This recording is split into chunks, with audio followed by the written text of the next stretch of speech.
ആരാധന. ഹല്ലേലൂയ, ഹല്ലേലൂയ, ഹല്ലേലൂയ. കർത്താവേ, ഞങ്ങളെല്ലാവരെയും അനുഗ്രഹിക്കുവാൻ അങ്ങ് ഇറങ്ങി വരണമേ എന്ന് പ്രാർത്ഥിക്കുന്നു. അങ്ങയുടെ വലിയ സ്നേഹം ഈ ആരാധന മുഴുവൻ ഉണ്ടാകണമേ. ദൈവത്തിന്റെ ആത്മാവ് നിറഞ്ഞു നിൽക്കുന്ന വലിയൊരു ആരാധനയെ മാറട്ടെ.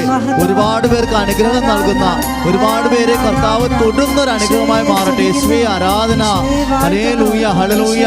എല്ലാ ജീവിത നിയോഗങ്ങളെ സമർപ്പിച്ചുകൊണ്ട് കർത്താവിനെ നമുക്ക് ഏറ്റവും സ്നേഹത്തോടെ വരവേൽക്കാം. നമ്മുടെ ഹൃദയത്തിലേക്ക് സ്വാഗതം ചെയ്യാം, ജീവിതങ്ങളിലേക്ക് സ്വാഗതം ചെയ്യാം. കൃപാസന പ്രത്യക്ഷീകരണ മധ്യസ്ഥ പ്രാർത്ഥനയാണ് നമ്മൾ ഏറ്റുചൊല്ലുന്നത്.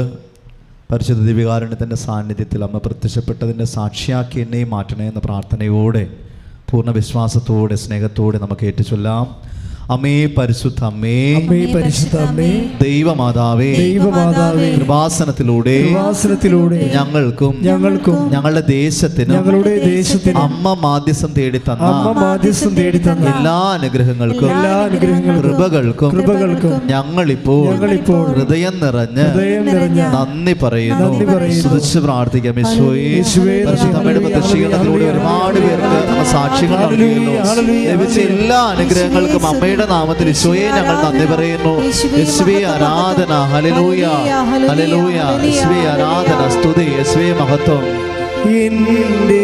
പരിശുദ്ധ പരമദിവ്യകാരുണ്യ ഈശോയ്ക്ക് നേരവും ആരാധനയും സ്തുതിയും പുകഴ്ചയും ഉണ്ടായിരിക്കട്ടെ.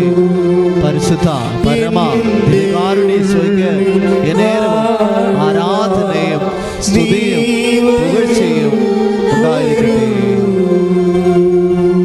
അമ്മേ പരിശുദ്ധ അമ്മേ, ദൈവമാതാവേ, 2004 ഡിസംബർ 7-ാം തീയതി ഉച്ച കഴിഞ്ഞ് 2:30 കൃപാസനത്തിൽ സംഭവിച്ച അമ്മയുടെ പ്രത്യക്ഷപ്പെടലിനെ കുറിച്ച് തിരുസഭയ്ക്ക് സമർപ്പിച്ചിരിക്കുന്ന പഠനരേഖകളുടെ വസ്തുനിഷ്ഠവും ദൈവശാസ്ത്ര വിധിപ്രകാരമുള്ളതുമായ അന്വേഷണ പഠനങ്ങൾ നടത്തി ആ പ്രത്യക്ഷപ്പെടലിലൂടെ പ്രകടമായ ദൈവമാതാവിന്റെ പ്രത്യേക കരുതലും സംരക്ഷണവും വെളിപ്പെടുത്തുന്ന പീഡിതരുടെ ആശ്വാസവും പ്രവാചകന്മാരുടെ രാജ്ഞിയും വാഗ്ദാനത്തിന്റെ പേടകവും പ്രപഞ്ച പ്രകൃതിയുടെ മാതാവുമായ പരിശുദ്ധ അമ്മയുടെ ഭക്തി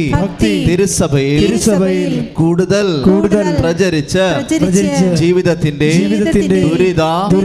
ദുരന്ത അവസ്ഥകളിൽ അകപ്പെട്ട് കഴിയുന്ന അനേകായിരം മക്കൾക്ക് ദൈവത്തിന്റെ സാന്നിധ്യവും സന്ധിപ്പും കൂടുതൽ അനുഭവിക്കുക വഴി ആത്മീയ വിശുദ്ധിയും ദൈവശക്തി കൈവരിക്കുവാൻ ഞങ്ങളുടെ കുടുംബങ്ങളെ ഇടയാക്കണമേ. സ്തുതിച്ച് പ്രാർത്ഥിക്കാം. യേശുവേ ആരാധന. കർത്താവിന്റെ സാന്നിധ്യവും സത്യവും പരിശുദ്ധമ്മയുടെ മധ്യസ്ഥതയിലൂടെ ഞങ്ങൾക്ക് വെളിപ്പെട്ട് കിട്ടണമേ. എല്ലാ മേഖലകളിലും ദൈവപ്പെടട്ടെ. ഞങ്ങൾ ഒരുമിച്ച് സ്തുതിച്ച് പ്രാർത്ഥിക്കുന്നു. ദൈവാത്മാവിന്റെ നിറവുണ്ടായി ഏറ്റവും അനുഗ്രഹപ്രദമായി മാറട്ടെ. യേശുവേ ആരാധന. ഹല്ലേലൂയ, ഹല്ലേലൂയ. പരിശുദ്ധ പരമദിവ്യകാരുണ്യ ഈശോയ്ക്ക് നേരവും ആരാധനയും സ്തുതിയും പുകഴ്ചയും ഉണ്ടായിരിക്കട്ടെ. പരിശുദ്ധ പരമ ദിവ്യകാരുണ്യ ഈശോയ്ക്ക് നേരവും ആരാധനയും സ്തുതിയും പുകഴ്ചയും ഉണ്ടായിരിക്കട്ടെ. അമ്മേ പരിശുദ്ധ അമ്മേ, ഭൂസ്വലോകങ്ങളുടെ രാജ്ഞിയായ അങ്ങേക്ക് ഭൗമ സംരക്ഷണത്തിനായി പ്രപഞ്ച പ്രകൃതിയെ തന്നെ തിരുസഭ പ്രതിഷ്ഠിക്കുവാൻ ഈ പ്രത്യക്ഷീകരണം വഴി ഇടയാക്കണമേ. പരിശുദ്ധ അമ്മേ, ജപമാല മാതാവേ, സകല കൃപാസനം പ്രാർത്ഥനകളോടും ചേർത്ത് ഞങ്ങളിപ്പോൾ പ്രാർത്ഥിക്കുന്ന ഈ കുടുംബത്തിന്റെ പ്രത്യേക നിയോഗവും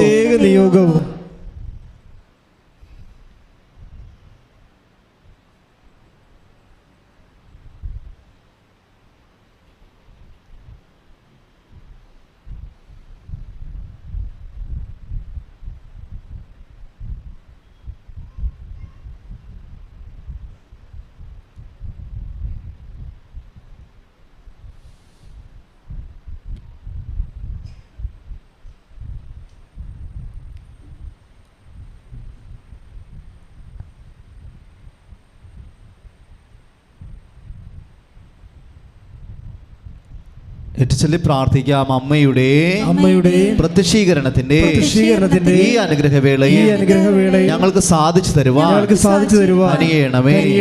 ആമേൻ. സ്തുതിച്ച് പ്രാർത്ഥിക്കാം. യേശുവേ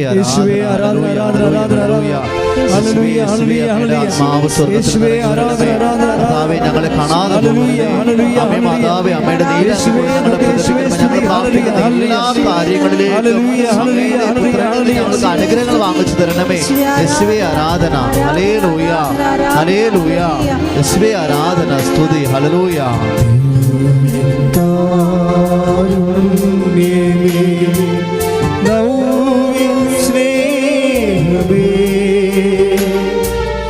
എന്റെ ഉള്ളിൽ വാഴുക നീ വരൂ വരൂ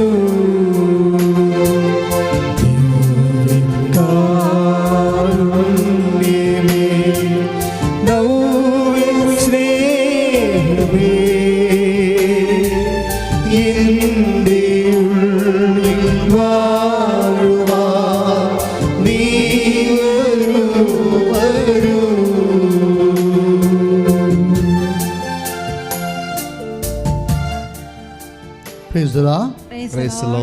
ഇരിക്കുക.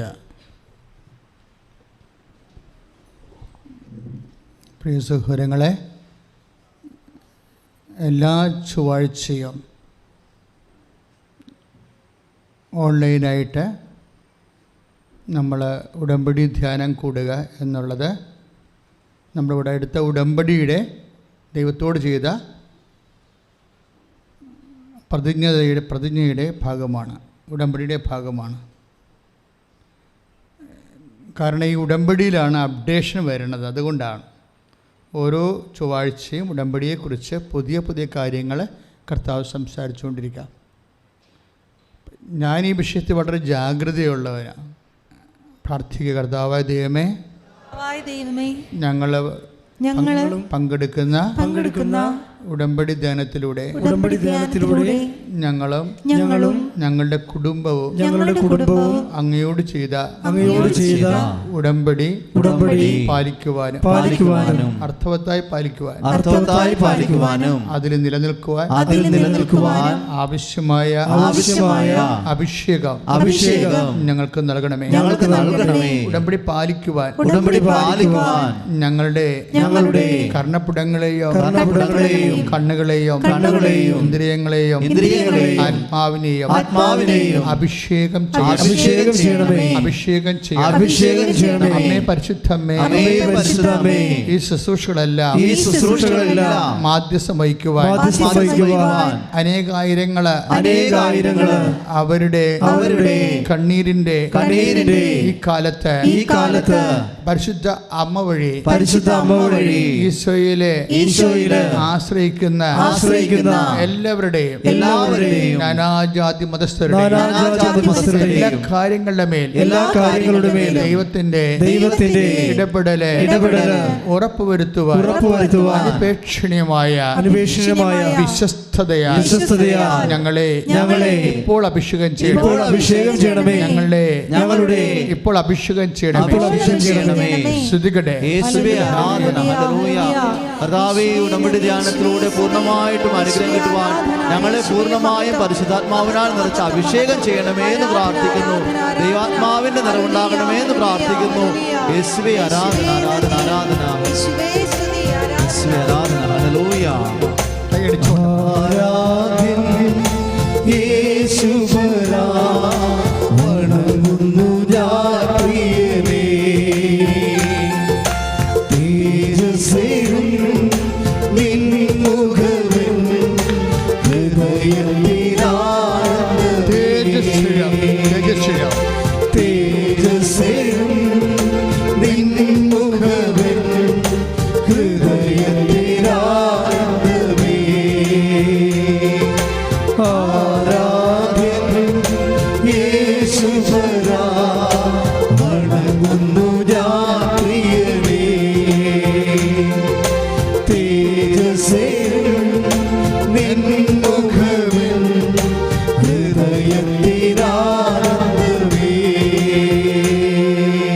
പരമദിവ്യകാരുണ്യത്തിന് ആരാധനയും സ്തുതിയും പുകഴ്ചയും ഉണ്ടായിരിക്കട്ടെ.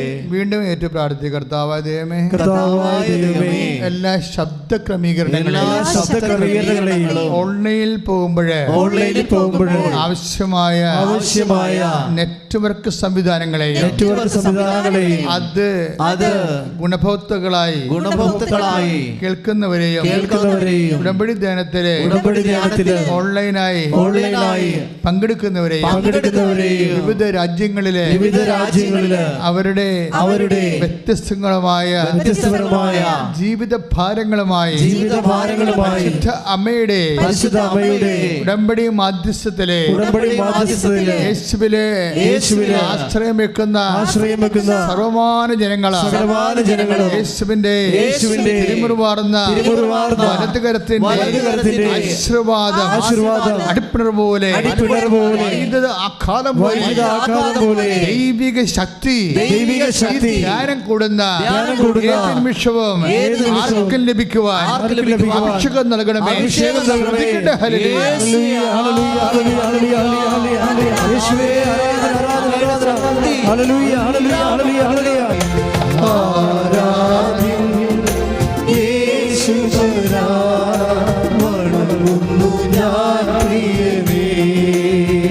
കർത്താവായ ദൈവമേ, എല്ലാ പിഞ്ചു കുഞ്ഞുങ്ങളെയും അങ്ങേക്ക് സമർപ്പിക്കുന്നു. അവരുടെ പറഞ്ഞറിയിക്കാൻ പറ്റാത്ത രോഗങ്ങളെയും അതനുഭവിക്കുന്ന വേദനകളെയും അവരുടെ മാതാപിതാക്കളെയും അവരുടെ എവിടെയായിരുന്നാലും രോഗത്തിന് രക്തം പിടിയും കിട്ടാത്ത എല്ലാ അവസ്ഥകളെയും കണ്ടുപിടിക്കുന്നതിനായി ചികിത്സിക്കുന്ന വിശുദ്ധന്മാരുടെ മേൽ കർത്താവിന്റെ അഭിഷേകം ചൊരിയട്ടെ.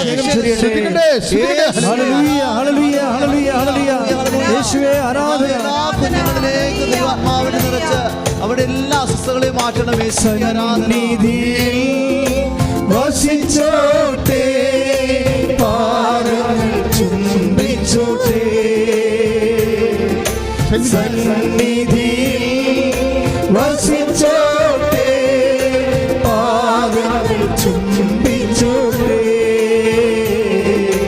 ആരാധ്യം യേശുവരാ, വണങ്ങുന്നു ഞാൻ പ്രിയനേ. തേജസ്സിലും നിന്നുകവിൻ ഹൃദയത്തിനാനന്ദമേ. പ്രിയമുള്ളവർ, അനേകം മക്കളാണ് ഈ പ്രാർത്ഥനയിൽ ഇപ്പോഴാശ്രയം വെച്ചുകൊണ്ട് ഈ ദിവസങ്ങളിലെല്ലാം ഓൺലൈനിൽ കൂടാൻ പോകുന്നത്. അവരുടെ എല്ലാം മുഖത്ത് മുഴുവൻ കണ്ണുനീര് ഇങ്ങനെ തളം കെട്ടി നിൽക്കിയിരിക്കും. അവിടെ ശരീരം രോഗങ്ങളാൽ വേദനപ്പെട്ടിരിക്കുകയായിരിക്കും.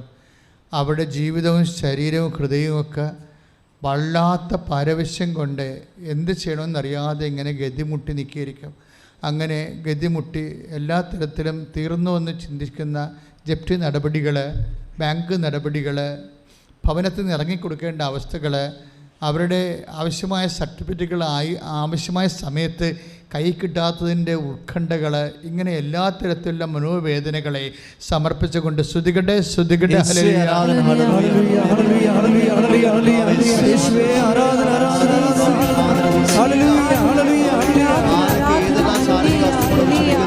അവർക്ക് എല്ലാവർക്കും ആരാധന ദൈവത്തിന്റെ ശക്തി കിട്ടട്ടെ.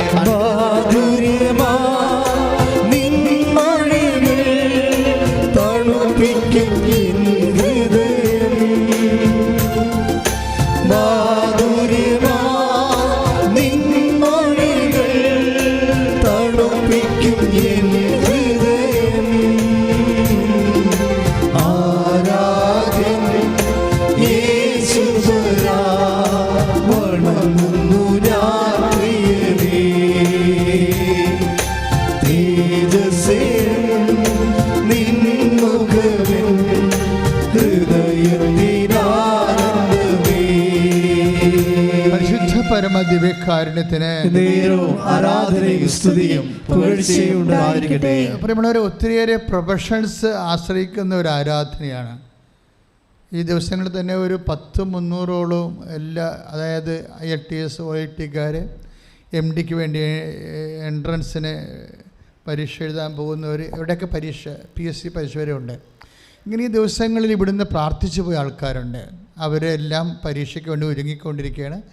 അവരുടെ പരീക്ഷ കഴിഞ്ഞാൽ റിസൾട്ടിന് വേണ്ടിയുള്ള കാലങ്ങളിലെല്ലാം ഈ ആരാധനയാണ് അവർക്ക് ആശ്രയം. അച്ഛനോട് ചേർന്ന് പ്രാർത്ഥിക്കർത്താവായ ദൈവമേ, എല്ലാ പ്രൊഫഷൻസിനെയും അങ്ങേക്ക് സമർപ്പിക്കുന്നു. കർത്താവേ, പരീക്ഷ എഴുതി കഴിഞ്ഞവരെ, എൻട്രൻസ് എഴുതി കഴിഞ്ഞവരെ, റിസൾട്ട് പ്രതീക്ഷിക്കുന്നവരെ അവരുടെ കഴിവിനേക്കാൾ ദൈവത്തിന്റെ കൃപയാൽ കർത്താവിന്റെ കാരുണ്യത്തിലെ അവരുടെ ജീവിതം നവീകരിക്കുവാനും അവരുടെ പരീക്ഷകളെ വിജയപൂർണമായി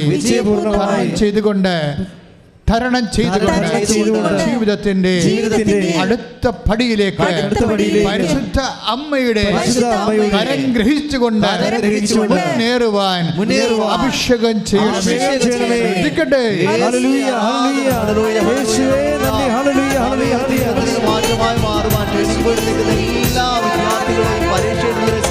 സന്നിധിയിൽ വസിച്ചോട്ടെ, പാദങ്ങൾ ചുംബിച്ചോട്ടെ. സന്നിധിയിൽ വസിച്ചോട്ടെ, പാദങ്ങൾ ചുംബിച്ചോട്ടെ. ആരാധ്യം യേശുവരാ, വണങ്ങുന്നു ഞാൻ പ്രിയനേ. തേജസ്സേറും നിന്നുകവിൻ ഹൃദയത്തിലാനന്ദമേ. പരിശുദ്ധ പരമദിവ്യകാരുണ്യത്തിന് ആരാധനയും സ്തുതിയും പുകഴ്ചയും ഉണ്ടാകട്ടെ. പ്രിയമുള്ളവരെ, ഒത്തിരിയേറെ ഒരു ഏജ് ബാർ കഴിഞ്ഞ ആൾക്കാർ, അതിപ്പോൾ കുഞ്ഞുങ്ങളുണ്ടാകാനായാലും ശരി, കല്യാണ ഒത്തുവരാനായാലും ശരി, ഒരു ഏജ് ബാർ കഴിഞ്ഞവർ ആശ്രയിക്കുന്ന ഒരേ ഒരു പ്രാർത്ഥന ഉടമ്പടി പ്രാർത്ഥനയാണ്. കാര്യം ഉടമ്പടി പ്രാർത്ഥനയുടെ ഫ്രൂട്ട്സ് അതാ. കാര്യം ഇന്ന് വരെ നമ്മൾ കണ്ടിരിക്കുന്നത് 35 വയസ്സിന് മേലുള്ള ആൾക്കാർക്ക് പ്രതീക്ഷിക്കാൻ പറ്റിയ ദൈവം ആ ഫയല് തിരിച്ചെടുക്കും. നിങ്ങൾക്ക് അത് ആവശ്യമാണെന്ന് കണ്ടാൽ കർത്താവ് നിങ്ങൾ അതായത് നിങ്ങൾ ഉപേക്ഷിച്ച് വിട്ടുവെച്ച് കളഞ്ഞ, ചിലപ്പോൾ മറന്നു പോയെന്ന് പറയാവുന്ന, പ്രാർത്ഥിച്ച് മറന്നു പോകുന്ന വിഷയങ്ങളില്ലേ, അതും ഉടമ്പടിയുടെ പരിധി വരുന്നതാണ്. പ്രാർത്ഥിച്ച് മനുഷ്യൻ മറന്നു പോകും. അതെന്താ കാര്യം കഴിഞ്ഞാൽ പ്രാർത്ഥിച്ച് കിട്ടാതെ വരുമ്പോൾ മറന്നു പോകും. പിന്നെ അത് പ്രാർത്ഥിക്കേണ്ട ഒരു ആവശ്യമായിട്ട് തോന്നത്തില്ല. ഞാൻ അങ്ങനെ ഒരു സബ്ജക്റ്റുമായിട്ട് ഈ ദിവസങ്ങളിൽ ഇങ്ങനെ ആ സാക്ഷ്യം കേട്ടപ്പോൾ എനിക്കങ്ങനെ തോന്നി. കാര്യം ഇത് പ്രാർത്ഥിച്ച് മനുഷ്യനിപ്പോൾ പ്രാർത്ഥിക്കാത്ത വിഷയം. കാര്യം എന്താണ്? പ്രാർത്ഥിച്ചിട്ട് ഉത്തരമില്ല. അതുകൊണ്ട് പിന്നെ പ്രാർത്ഥിക്കാൻ മറന്നുപോയി, വിഷയവും മറന്നുപോയി. ഇങ്ങനെ 100 കൊല്ലമായിട്ട് മറന്നുപോയൊരു സബ്ജക്റ്റ് മാതാവ് ഈ ആഴ്ചയിൽ എടുത്തിട്ടുണ്ട്. 100 കൊല്ലമായിട്ട് അവർ ആ സബ്ജക്റ്റ് മറന്നുപോയി. പ്രാർത്ഥിച്ച് തലമുറകൾ പ്രാർത്ഥിച്ചതാണ്. തലമുറകളെ പ്രാർത്ഥിച്ച് മറന്ന കുറേ കാര്യങ്ങൾ ഉടമ്പടിയുടെ ഇത് ഞാൻ ഓർത്തില്ല ശരിക്കും. ഈ ഉടമ്പടി അമ്മ തരുമ്പോൾ ഇതിന് ഇത്രയും റേഞ്ച് ഉണ്ടെന്നറിയത്തില്ലായിരുന്നു. ഉടമ്പടിയുടെ ഈ എഴുതിക്കൊണ്ടിരിക്കുന്ന സമയത്താണ് ഉപ്പൊക്കെ എഴുതാൻ പറയണത്. അപ്പോഴും എനിക്ക് ഉടമ്പടിയുമായിട്ട് ഉപ്പിന് കൊണോട്ടേഷൻ ഉണ്ടെന്ന് അറിയത്തില്ല, സത്യമായിട്ട് അറിയത്തില്ല. ഞാൻ ആ വഴിക്ക് ശ്രദ്ധിച്ചിട്ടില്ലായിരുന്നു. അതിനകത്ത് തന്നെയാണ് അത് എഴുതിക്കൊണ്ടിരിക്കുന്ന സമയത്താണ് അമ്മ ഉടമ്പടി തൈലത്തെക്കുറിച്ച് പറയണത്.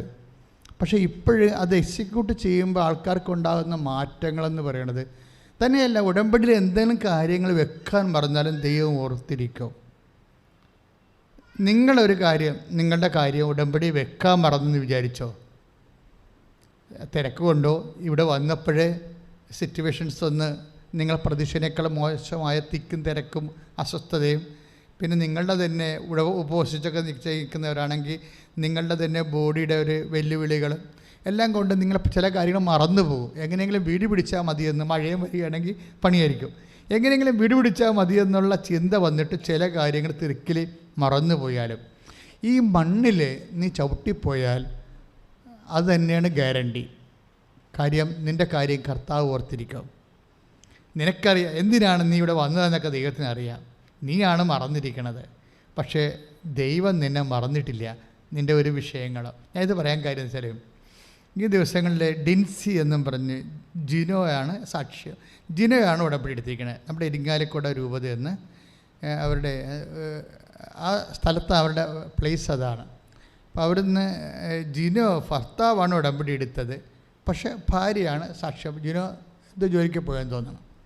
അപ്പോൾ അവർ അവശേഷിക്കുന്ന ആൾ വൈഫാണ്. പക്ഷേ വൈഫും ഉടമ്പടിയോട് മാനസികമായിട്ട് ഒത്തിരിയേറെ അടുപ്പമുള്ള ആളാണ്. ഭയങ്കര അതാ സാക്ഷ്യം കേൾക്കുമ്പോൾ പറയാൻ വരും.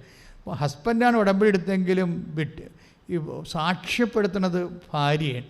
അത് ഒരു ഒന്നൊന്നര സാക്ഷ്യമാണ്. അത് ഇവർ ഉടമ്പടി എടുത്ത പോലെയുള്ള ആത്മബന്ധത്തിലാണ് ഇവർ സംസാരിക്കുന്നത്. സംസാരിക്കുമ്പോൾ തന്നെ ഒക്കെ അഭിഷേകം തോന്നുന്നതിൻ്റെത്. അവരുടെ വിഷയം എന്ന് പറയണത് അവർ കുറച്ച് കാര്യങ്ങൾ ജിനോ ഉടമ്പടി വെച്ചു. പക്ഷെ ഉടമ്പടി വെച്ച് കഴിഞ്ഞിട്ട് ഇവർ പറയണത് ഇവിടുന്ന് പോകുമ്പോൾ അവർ വല്ലാത്തൊരു തണുപ്പ് അവർ നന്നായിട്ടാണ് അവതരിപ്പിക്കുന്നത്. അത് എങ്ങനെയുള്ള തണുപ്പെന്ന് വെച്ച് കഴിഞ്ഞാൽ നമ്മളെ കാട്ടുപ്രദേശത്ത് പോയി നിൽക്കുമ്പോഴേ, അത് ഞാനും കുറേ കാട്ടി പോയിട്ടുള്ളതാണ്, നിങ്ങൾക്കറിയാമോ, നിങ്ങളും പോയി കാണാം. അപ്പോൾ നമുക്ക് അറിയാൻ ഒരു പ്രകൃതിയുടെ ഒരു സ്വതസിദ്ധമായ നൈസർഗികമായ ഒരു സാന്ത്വനത്തിൻ്റെ ഒരു തണുപ്പുണ്ട്. ഇതിങ്ങനെ ഫീൽ ചെയ്യും ഇവർക്ക്. അത് മാതാവിൻ്റെ ഫീലിങ് ബൈ പേഴ്സൺ പ്രസൻസിൻ്റെ കുറേ കാര്യങ്ങളുണ്ട്. നമ്മുടെ ഈ ജാസ്മിൻ സ്മെല്ല് പോലുള്ള സ്മെല്ല് മാത്രമല്ല, കുറേ അധികം അത് പ്രസൻസ് വന്നാൽ അത് നമുക്കത് ഫീൽ ചെയ്യും. അമ്മ ഉണ്ട്, അമ്മ ലൈനിലുണ്ട്, അമ്മ കൂടെ ഉണ്ടെന്ന് തോന്നുന്ന രീതിയിൽ ഇവർക്കൊരു തണുപ്പ് അനുഭവപ്പെട്ടു. അപ്പോൾ തന്നെ അവർക്ക് മനസ്സിലായി എന്തൊക്കെ സംഭവിക്കാൻ പോകുന്നുണ്ടെന്ന്. ഇവർ വീട്ടിൽ ചെല്ലുമ്പോഴുണ്ട് ഇവർ ഉടമ്പടി വെക്കാത്തൊരു കാര്യത്തെക്കുറിച്ച് ഇവർ വല്ലാതെ ഇങ്ങനെ ഹോണ്ട് ചെയ്യും. ഉടമ്പടി വെച്ചിട്ടില്ല ആ വിഷയം, പക്ഷെ അത് ചെയ്യൂ എന്നും പറയും. എന്താ സംഭവിച്ചു കഴിഞ്ഞാൽ ഇവരുടെ 100 കൊല്ലമായി ഇവരുടെ ആ പ്രദേശത്ത് വെള്ളമില്ല. കാര്യം അപ്പനപ്പന്മാരുടെ കാലം മുതൽ ഇനി വെള്ളം പാറക്കെട്ടാണ്. മലമുകളിൽ താമസിക്കുന്ന ആൾക്കാരാണ്, പാറക്കെട്ടാണ്. പക്ഷെ ആ പ്രദേശം ചിരിങ്ങാലിക്കൂടെ വലിയ മലയൊന്നും ഇല്ലെന്നറിയാം, എന്നാലും ആ പ്ലേസ് മുഴുവനും ഇങ്ങനെ പാറക്കുന്നുകളുടെ ഇടക്കാണ് ഇവർ താമസിക്കുന്നത്. കുറേ ആൾക്കാർ താമസിക്കുന്നുണ്ട് അവിടെ വെള്ളമില്ല. ഇവർ വന്ന് വിലക്ക് മേടിക്കുകയോ അവർ സങ്കടപ്പെട്ട് പറയുന്നുണ്ട്, ദിവസങ്ങളോളം വെള്ളമില്ലാതെ വിഷമിച്ചിട്ടുണ്ടെന്ന്. നമുക്കറിയാം ഈ കാലത്ത് ഈ കേരളത്തിൽ ദിവസങ്ങളോളം വെള്ളമില്ലാതെ വിഷമിക്കുന്നത് വിഷമം തന്നെയാണത്. പക്ഷേ ഇതാണ് ഇവിടെ യഥാർത്ഥ പ്രശ്നം. ഇവർ ജോലിയും കാര്യങ്ങളൊക്കെ പറഞ്ഞെങ്കിലും ഇവർ ശാശ്വതമായി അവർക്ക് പരിഹരിക്കേണ്ട ഒരു വിഷയം വെള്ളമാണെന്നുള്ളത്. പക്ഷെ അവരിങ്ങനെ നടന്നിട്ട് അത് പ്രാർത്ഥിച്ചിട്ട് കാര്യമില്ല. കാര്യം ഈ വരണ്ട കരിമ്പാറയുടെ അകത്ത് ആണ് താമസിക്കുന്നത്. അവിടെ നിന്ന് വെള്ളം ഇവിടുന്ന് കിട്ടാനാണ് അവർ പണ്ടൊക്കെ ട്രൈ ചെയ്തതാണ്. എല്ലാവരും ആ നാട്ടിലുള്ള ആൾക്കാരൊക്കെ ആ ദേശത്തുള്ള ആൾക്കാർ തന്നെ ട്രൈ ചെയ്തതാണ്. ഇപ്പം നാട്ടിൽപ്പുറത്ത് താമസിക്കുന്ന ഈ വീട്ടിൽ വെള്ളമില്ലെങ്കിൽ അടുത്ത വീട്ടിൽ കുഴക്കണം കുളിക്കുമ്പോൾ വെള്ളം കിട്ടണം കാണാം. പക്ഷെ ഇതങ്ങനെയല്ല, ആ ലൊക്കാലിറ്റി മൊത്തം വെള്ളമില്ല. അപ്പം പക്ഷെ മാതാ ഇവരോട് പറയുന്നുണ്ട്, നിങ്ങളെ കുഴൽക്കിണർ കുഴിക്കാൻ പറയുന്നുണ്ട്. പഴുത് കുഴിച്ചൊക്കെ അവിടെ കിടപ്പുണ്ട്, 10-500 അടി ഒക്കെ ഉള്ളത് ഒക്കെ കിടപ്പുണ്ട്, കാര്യമില്ല, വെള്ളമില്ല അവിടെ. പക്ഷേ ഇവർക്ക് ഇത് രണ്ടാമത് ഇങ്ങനെ കുഴിക്കാൻ പറയും. അങ്ങനെ ഇവർ നല്ല ആന്തരിക ബോധ്യം കിട്ടും ഈ വിഷയങ്ങൾ. എല്ലാത്തിനും ഈ ആന്തരിക ബോധ്യങ്ങൾ നമ്മൾ ശ്രദ്ധിക്കണം. ഉടമ്പടി എടുത്തു കഴിയുമ്പോൾ ഒരു വിഷയം എന്ന് വെച്ചാൽ, ഇന്നത് ചെയ്യൂ, ഞാൻ നിൻ്റെ മുഖത്ത് നോക്കി നീ നടക്കേണ്ട വഴി ഉപദേശിക്കുമെന്ന് അല്ലേ, ഞാൻ നിൻ്റെ ഇതിന് ആന്തരിക ബോധ്യം എന്ന് പറയും. ഇപ്പം നീ എന്തിനു പഠിക്കണമെന്ന് നിനക്കറിയാൻ പാടില്ലെന്ന് വിചാരിച്ചു. എന്തിനു പഠിക്കണമെന്ന് അറിയത്തില്ല. ഇനി എന്താ പഠിക്കേണ്ടത്, എന്താ എൻ്റെ കരിയർ എന്നറിയത്തില്ല. ഞാൻ എന്താണ് ഇനി എവിടെയാണെന്ന്, ഇവിടെ നാട്ടിൽ പഠിക്കണോ, PSC എഴുതണോ, അത് രാജ്യം വിട്ട് പോകണോ, നമുക്കൊരു ഐഡിയയും ഇല്ല.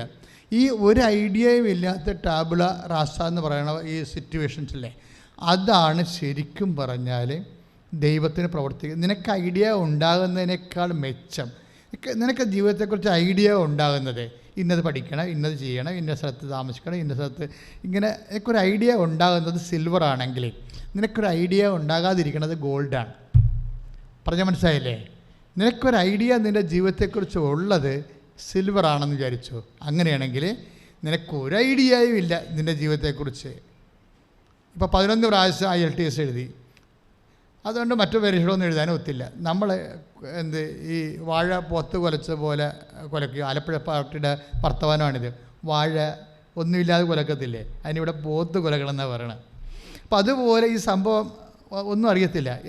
അപ്പോൾ ഇങ്ങനെ ഒരു ഐഡിയയും ഇല്ലെങ്കിൽ നിങ്ങൾ ആ ബ്ലാങ്ക് കോളം മുഴുവനും ഉടമ്പടിയിൽ അമ്മേ ജീവിതത്തിന് ഐഡിയ ഇല്ല, ഉടമ്പടി ചെയ്തു പോയ ആളാണെന്ന് വിചാരിച്ചോ. അപ്പം നിങ്ങൾ വിചാരിക്കും അയ്യോ 6 ഞാനത് വെച്ചില്ലല്ല എന്ന് നിങ്ങൾ പറയരുതേ. കാര്യം ഉടമ്പടി ഒരു രീതി എന്ന് പറയുന്നത് ഉടമ്പടി ആണ് അതിൻ്റെ പ്രധാനപ്പെട്ട വിഷയം. അതിൽ ആർക്ക് വേണമെങ്കിലും എന്ത് വേണമെങ്കിലും എപ്പോഴും വെക്കാം. മനസ്സിലായില്ലേ? ഉടമ്പടിയാണല്ലോ. ഉടമ്പടി എന്ന് പറഞ്ഞാൽ എന്താണ്? അതായത് ദൈവവുമായിട്ട് ഒരു റിലേഷനാണ്. ഇപ്പം നമ്മളൊരു വണ്ടിയെ കയറി, വണ്ടിയിൽ 6 സീറ്റല്ലല്ലേ, എത്രയോ സീറ്റ് കാണും ഇല്ലേ? വണ്ടിയെ കയറുന്നതാണ് പ്രശ്നം. വണ്ടിയെ കയറിക്കഴിഞ്ഞാൽ അതിൻ്റെ അകത്ത് മാക്സിമം നിനക്ക് ഫെസിലിറ്റി ഉപയോഗിക്കാൻ പറ്റും. ആ ഉടമ്പടിയുടെ ഒരു പ്രത്യേക സാധ്യതയാണത്, നല്ല വലിയ സാധ്യതയുള്ളതാണ്. അതായത് നമ്മൾ പറയാത്ത പല കാര്യങ്ങളും ചിലപ്പോൾ പറഞ്ഞ കാര്യങ്ങളെക്കാൾ നേരത്തെ സംഭവിക്കും. കാര്യം വെച്ചാൽ ഇതിൻ്റെ ഈ ഉടമ്പടിയുടെ വാക്ക് തന്നെ ഇപ്പം നമ്മൾ ഇംഗ്ലീഷിൽ അത് കവനൻ്റ് എന്ന് പറയും. അതായത് ഇംഗ്ലീഷിൽ നമ്മൾ കവനൻ്റ് എന്ന് പറഞ്ഞാലും ഇതിൻ്റെ ഭാഷ ഉണ്ടല്ലോ, ബൈബിളിലെ ഭാഷ, ഹെബ്രായ ഭാഷ അല്ലെങ്കിൽ ഹീബ്രു, അതിനെ ബെർത്ത് എന്ന് പറഞ്ഞാൽ അവരുടെ ഭാഷയിൽ റിലേഷൻ എന്ന അർത്ഥം, റിലേഷനാണ്. നീ ഉടമ്പടി ചെയ്യുമ്പോൾ ആരെ കാര്യം വെച്ചിട്ട് അഫ്സൽ പുരാണിൻ്റെ അല്ലെങ്കിൽ യുദാസ് പുരാണിൻ്റെ പെട്ടി കൊണ്ടുവന്നിട്ട് കാര്യം എഴുതിയിടണ പോലെ അല്ല, അതല്ല വിഷയം. അതുപോലെ ചില വലിയന്മാർ ഇതൊക്കെ ചെയ്യണത്, അതാണ് പണി മേടിക്കണത്. അതല്ല, ഉടമ്പടിയോട് കൂടി ഒരു ബെറീത്ത് ഉണ്ടാകുന്നു നിങ്ങളുമായിട്ട്. ഒരു റിലേഷൻ, അതാണ് സംഭവം. കവനൻ്റ് എന്ന് പറഞ്ഞാൽ പോലും ഒക്കത്തില്ല, അത് ഇംഗ്ലീഷുകാരൻ്റെ വാക്കാണ്.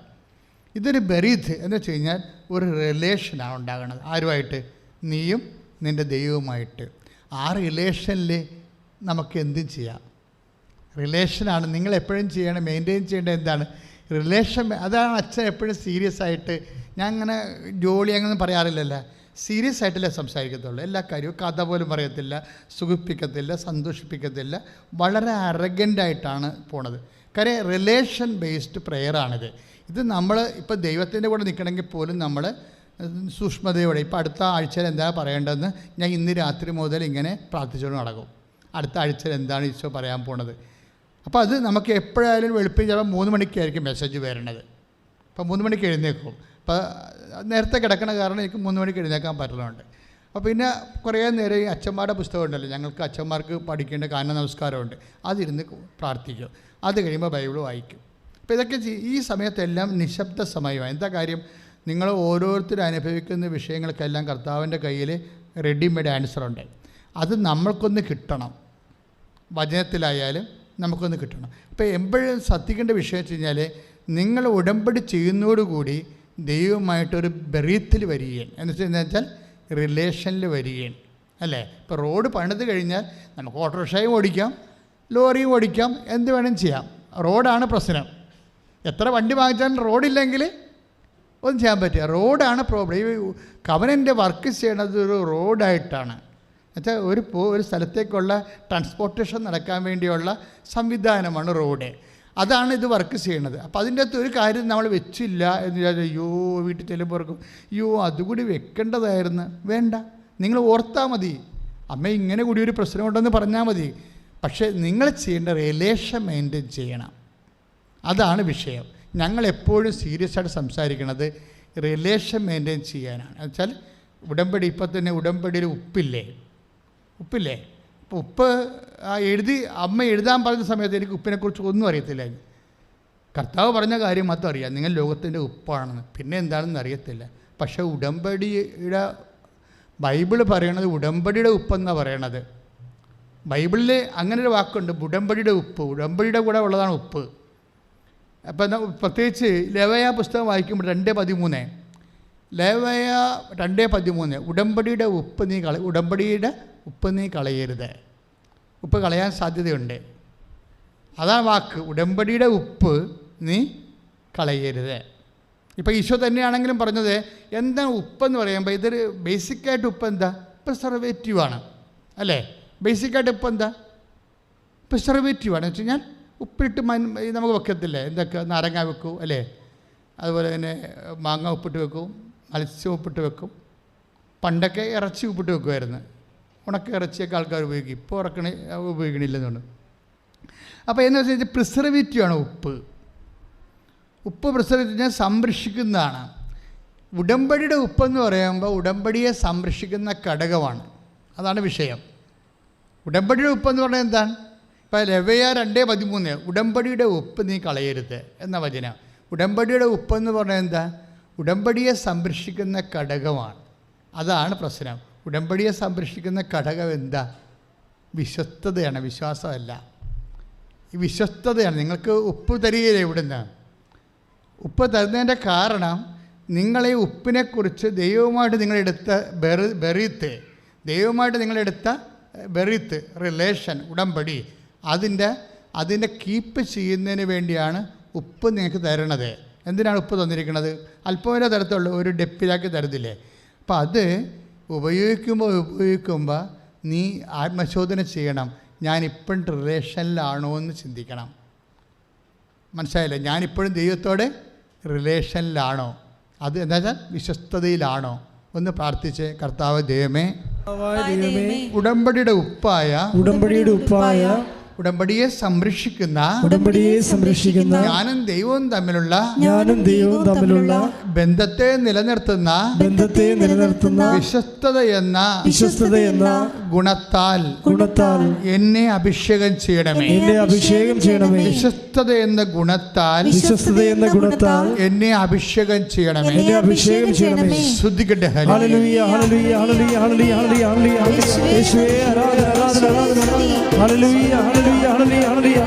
യേശുവേ നന്ദി, മഹത്വം മഹത്വം മഹത്വം. ഹല്ലേലൂയ ഹല്ലേലൂയ ഹല്ലേലൂയ ഹല്ലേലൂയ. നിൻ കൈകളിൽ എൻ കണ്ണുനീർ തുടയ്ക്കുന്നതറിയുന്നു ഞാൻ. നിൻ കൈകളിൽ എൻ കണ്ണുനീർ തുടയ്ക്കുന്നതറിയുന്നു ഞാൻ.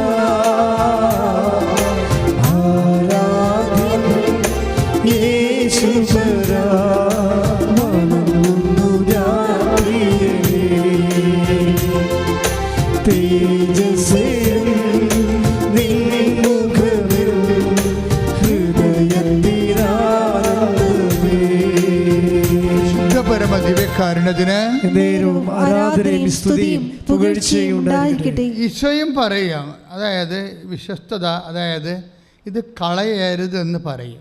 എന്താ കാര്യം? നിങ്ങളിൽ ഉപ്പ് ഉണ്ടായിരിക്കട്ടെ.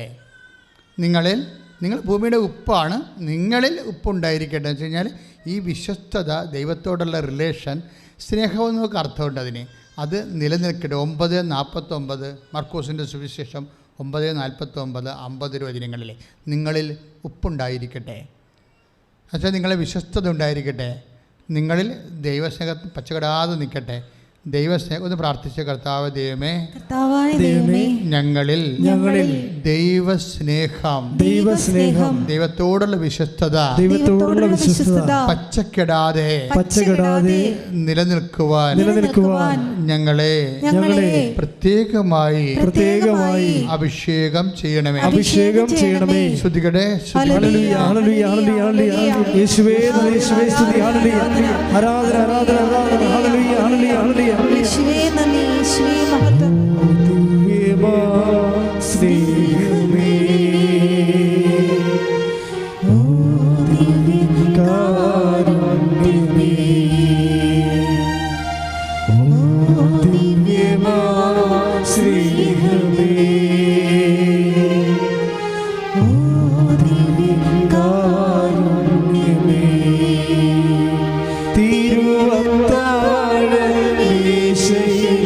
സമ്മാനമേ തിരുവത്താഴമേശയിലെ സമ്മാനമേ ഓ ദിവ്യമാ സ്നേഹമേ ഓ ദിവ്യകാരുണ്യമേ. കൈ നെഞ്ചത്ത് വെച്ചുകൊണ്ട് പ്രാർത്ഥിക്കുക.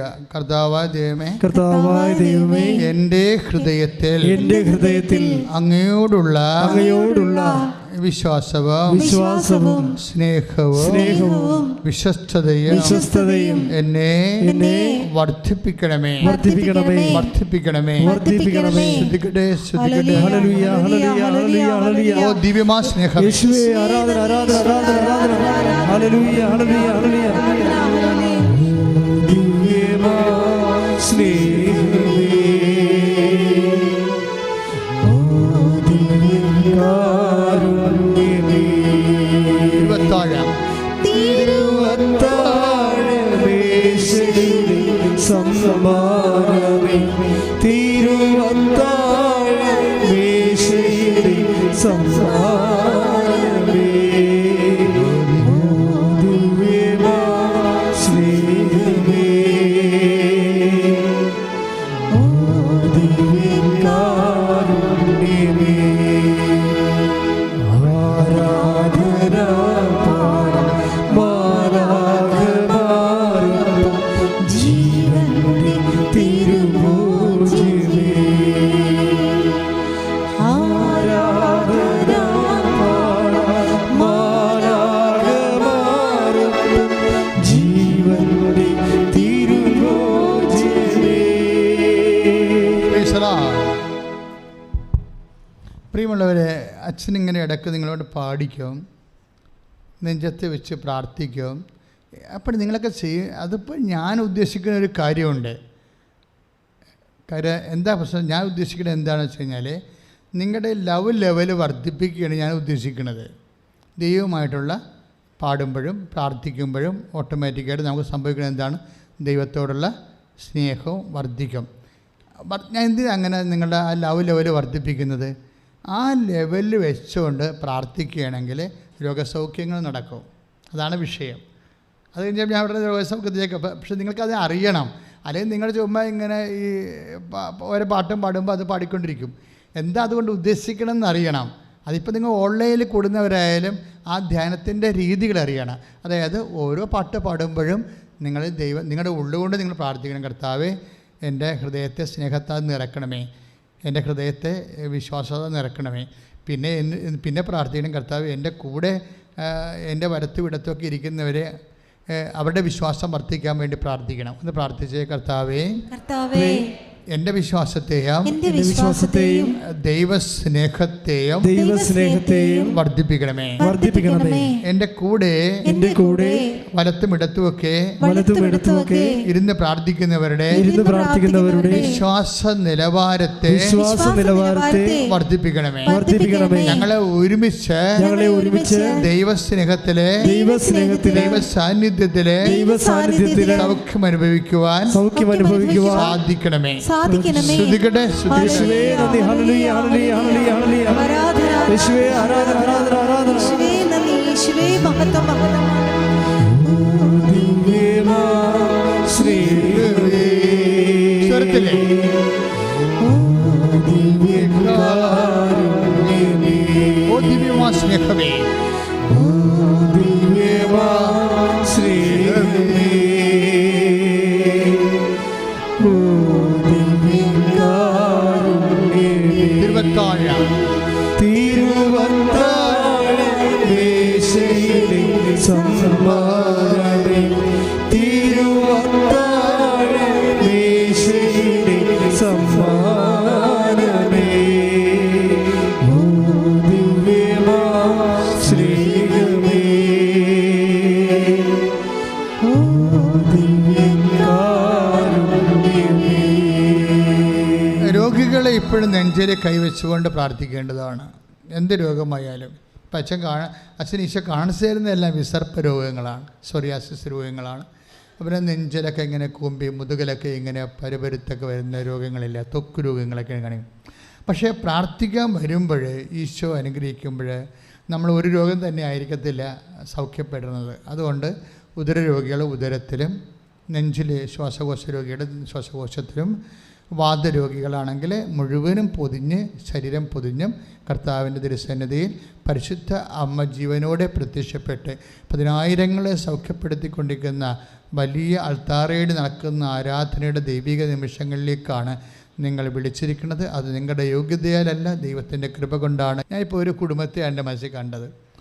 ഈ കുടുംബത്തിന് എന്താ സംഭവിച്ചത്? ഭാര്യയും ഭർത്താവും തമ്മിൽ കുറേ നാൾ ജീവിച്ചതാണ് കേട്ടോ.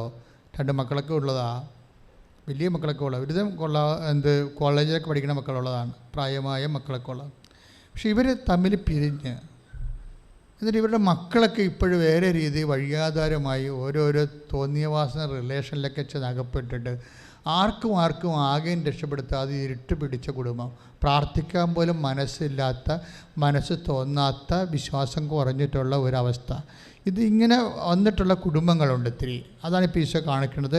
അച്ഛനോട് ചേർന്ന് നിങ്ങൾ പ്രാർത്ഥിക്കണം. നിങ്ങൾക്ക് അത്ര സങ്കടം ഉണ്ടെങ്കിൽ ഈ ആരാധനയിൽ പങ്കെടുക്കുമ്പോൾ നിങ്ങൾ എവിടെയായാലും ഓൺലൈനായാലും പരിശുദ്ധമ്മ നിങ്ങൾക്ക് വേണ്ടി മധ്യസ്ഥം വഹിക്കുന്നുണ്ട്. അച്ഛനോട് ചേർന്ന് പ്രാർത്ഥിക്കുക. കർത്താവായ ദൈവമേ, ഇതുപോലെ തകർന്ന കുടുംബങ്ങളെ, ഭാര്യ ഭർത്താക്കന്മാർ തമ്മിൽ അകന്നുകൊണ്ടിരിക്കുന്ന കുടുംബങ്ങളെ, ഒരുമിച്ച് താമസിച്ചിട്ടും അതിന്റെ സന്തോഷവും മാനസിക പൊരുത്തവും അനുഭവിക്കാത്ത കുടുംബങ്ങളെ, കുഞ്ഞുങ്ങൾ തന്നെ മാതാപിതാക്കന്മാരുടെ മനസ്സിൽ നിന്ന് ഇറങ്ങിപ്പോയവരെ, അവരുടെ വഴികളിലെ വഴിപിഴച്ചു പോയ അവസ്ഥകളിലെ അകപ്പെട്ടു പോയവരെ, അമ്മേ പരിശുദ്ധ അമ്മേ ദുരന്തമുണ്ടാകാൻ പോകുന്നു, പ്രാർത്ഥിക്കണമെന്ന് ആവശ്യപ്പെട്ടുകൊണ്ട് പ്രത്യക്ഷീകരണ പ്രാർത്ഥനയും ഉടമ്പടി പ്രാർത്ഥനയും നൽകിക്കൊണ്ട് രോഗത്തിന്റെ എല്ലാ അവസ്ഥകളെയും മാധ്യസ്ഥം വഹിക്കാൻ വേണ്ടി ഉള്ള തീരുമാനത്തെ തിരിച്ചറിയിച്ചുകൊണ്ട് അനേക ആയിരങ്ങളെ പ്രാർത്ഥനയിലൂടെ ദൈവത്തെങ്കിലേക്ക് അടുപ്പിക്കും. ദൈവമേ, എല്ലാ മക്കളും ഇതുപോലെ വേദനയില് വേദനയിലെ മ്ലാനതകളിലെ എല്ലാ തരത്തിലുള്ള ക്ഷമതകളിലെ അകപ്പെട്ട മക്കളെ അമ്മയുടെ മധ്യസ്ഥത്തിലെ യേശുവിന്റെ നാമത്തിൽ, അമ്മയുടെ മധ്യസ്ഥത്തിലെ യേശുവിന്റെ നാമത്തിൽ വിടുതൽ പ്രാപിക്കട്ടെ. നിമിഷം ആരാധന നിമിഷം വിടുതൽ പ്രാപിക്കട്ടെ. എല്ലാവരും ശ്രദ്ധിക്കട്ടെ.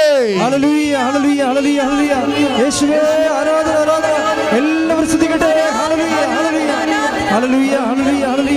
യേശുവേ നന്ദി നന്ദി. ഹല്ലേലൂയ ഹല്ലേലൂയ ഹല്ലേലൂയ ഹല്ലേലൂയ ഹല്ലേലൂയ. യേശുവേ ആരാധന.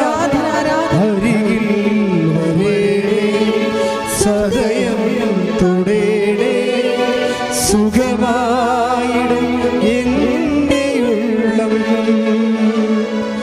അരികിൽ വരേണേ, സദയം തൊടേണേ, സുഖമായിടും എൻ്റെ ഉള്ളം. എരിയും മെഴുതിരി പോലെ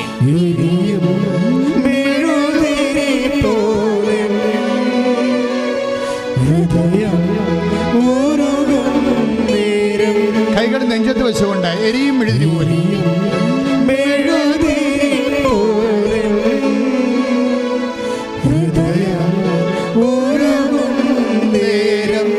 ഒരുമിച്ച് അരികിൽ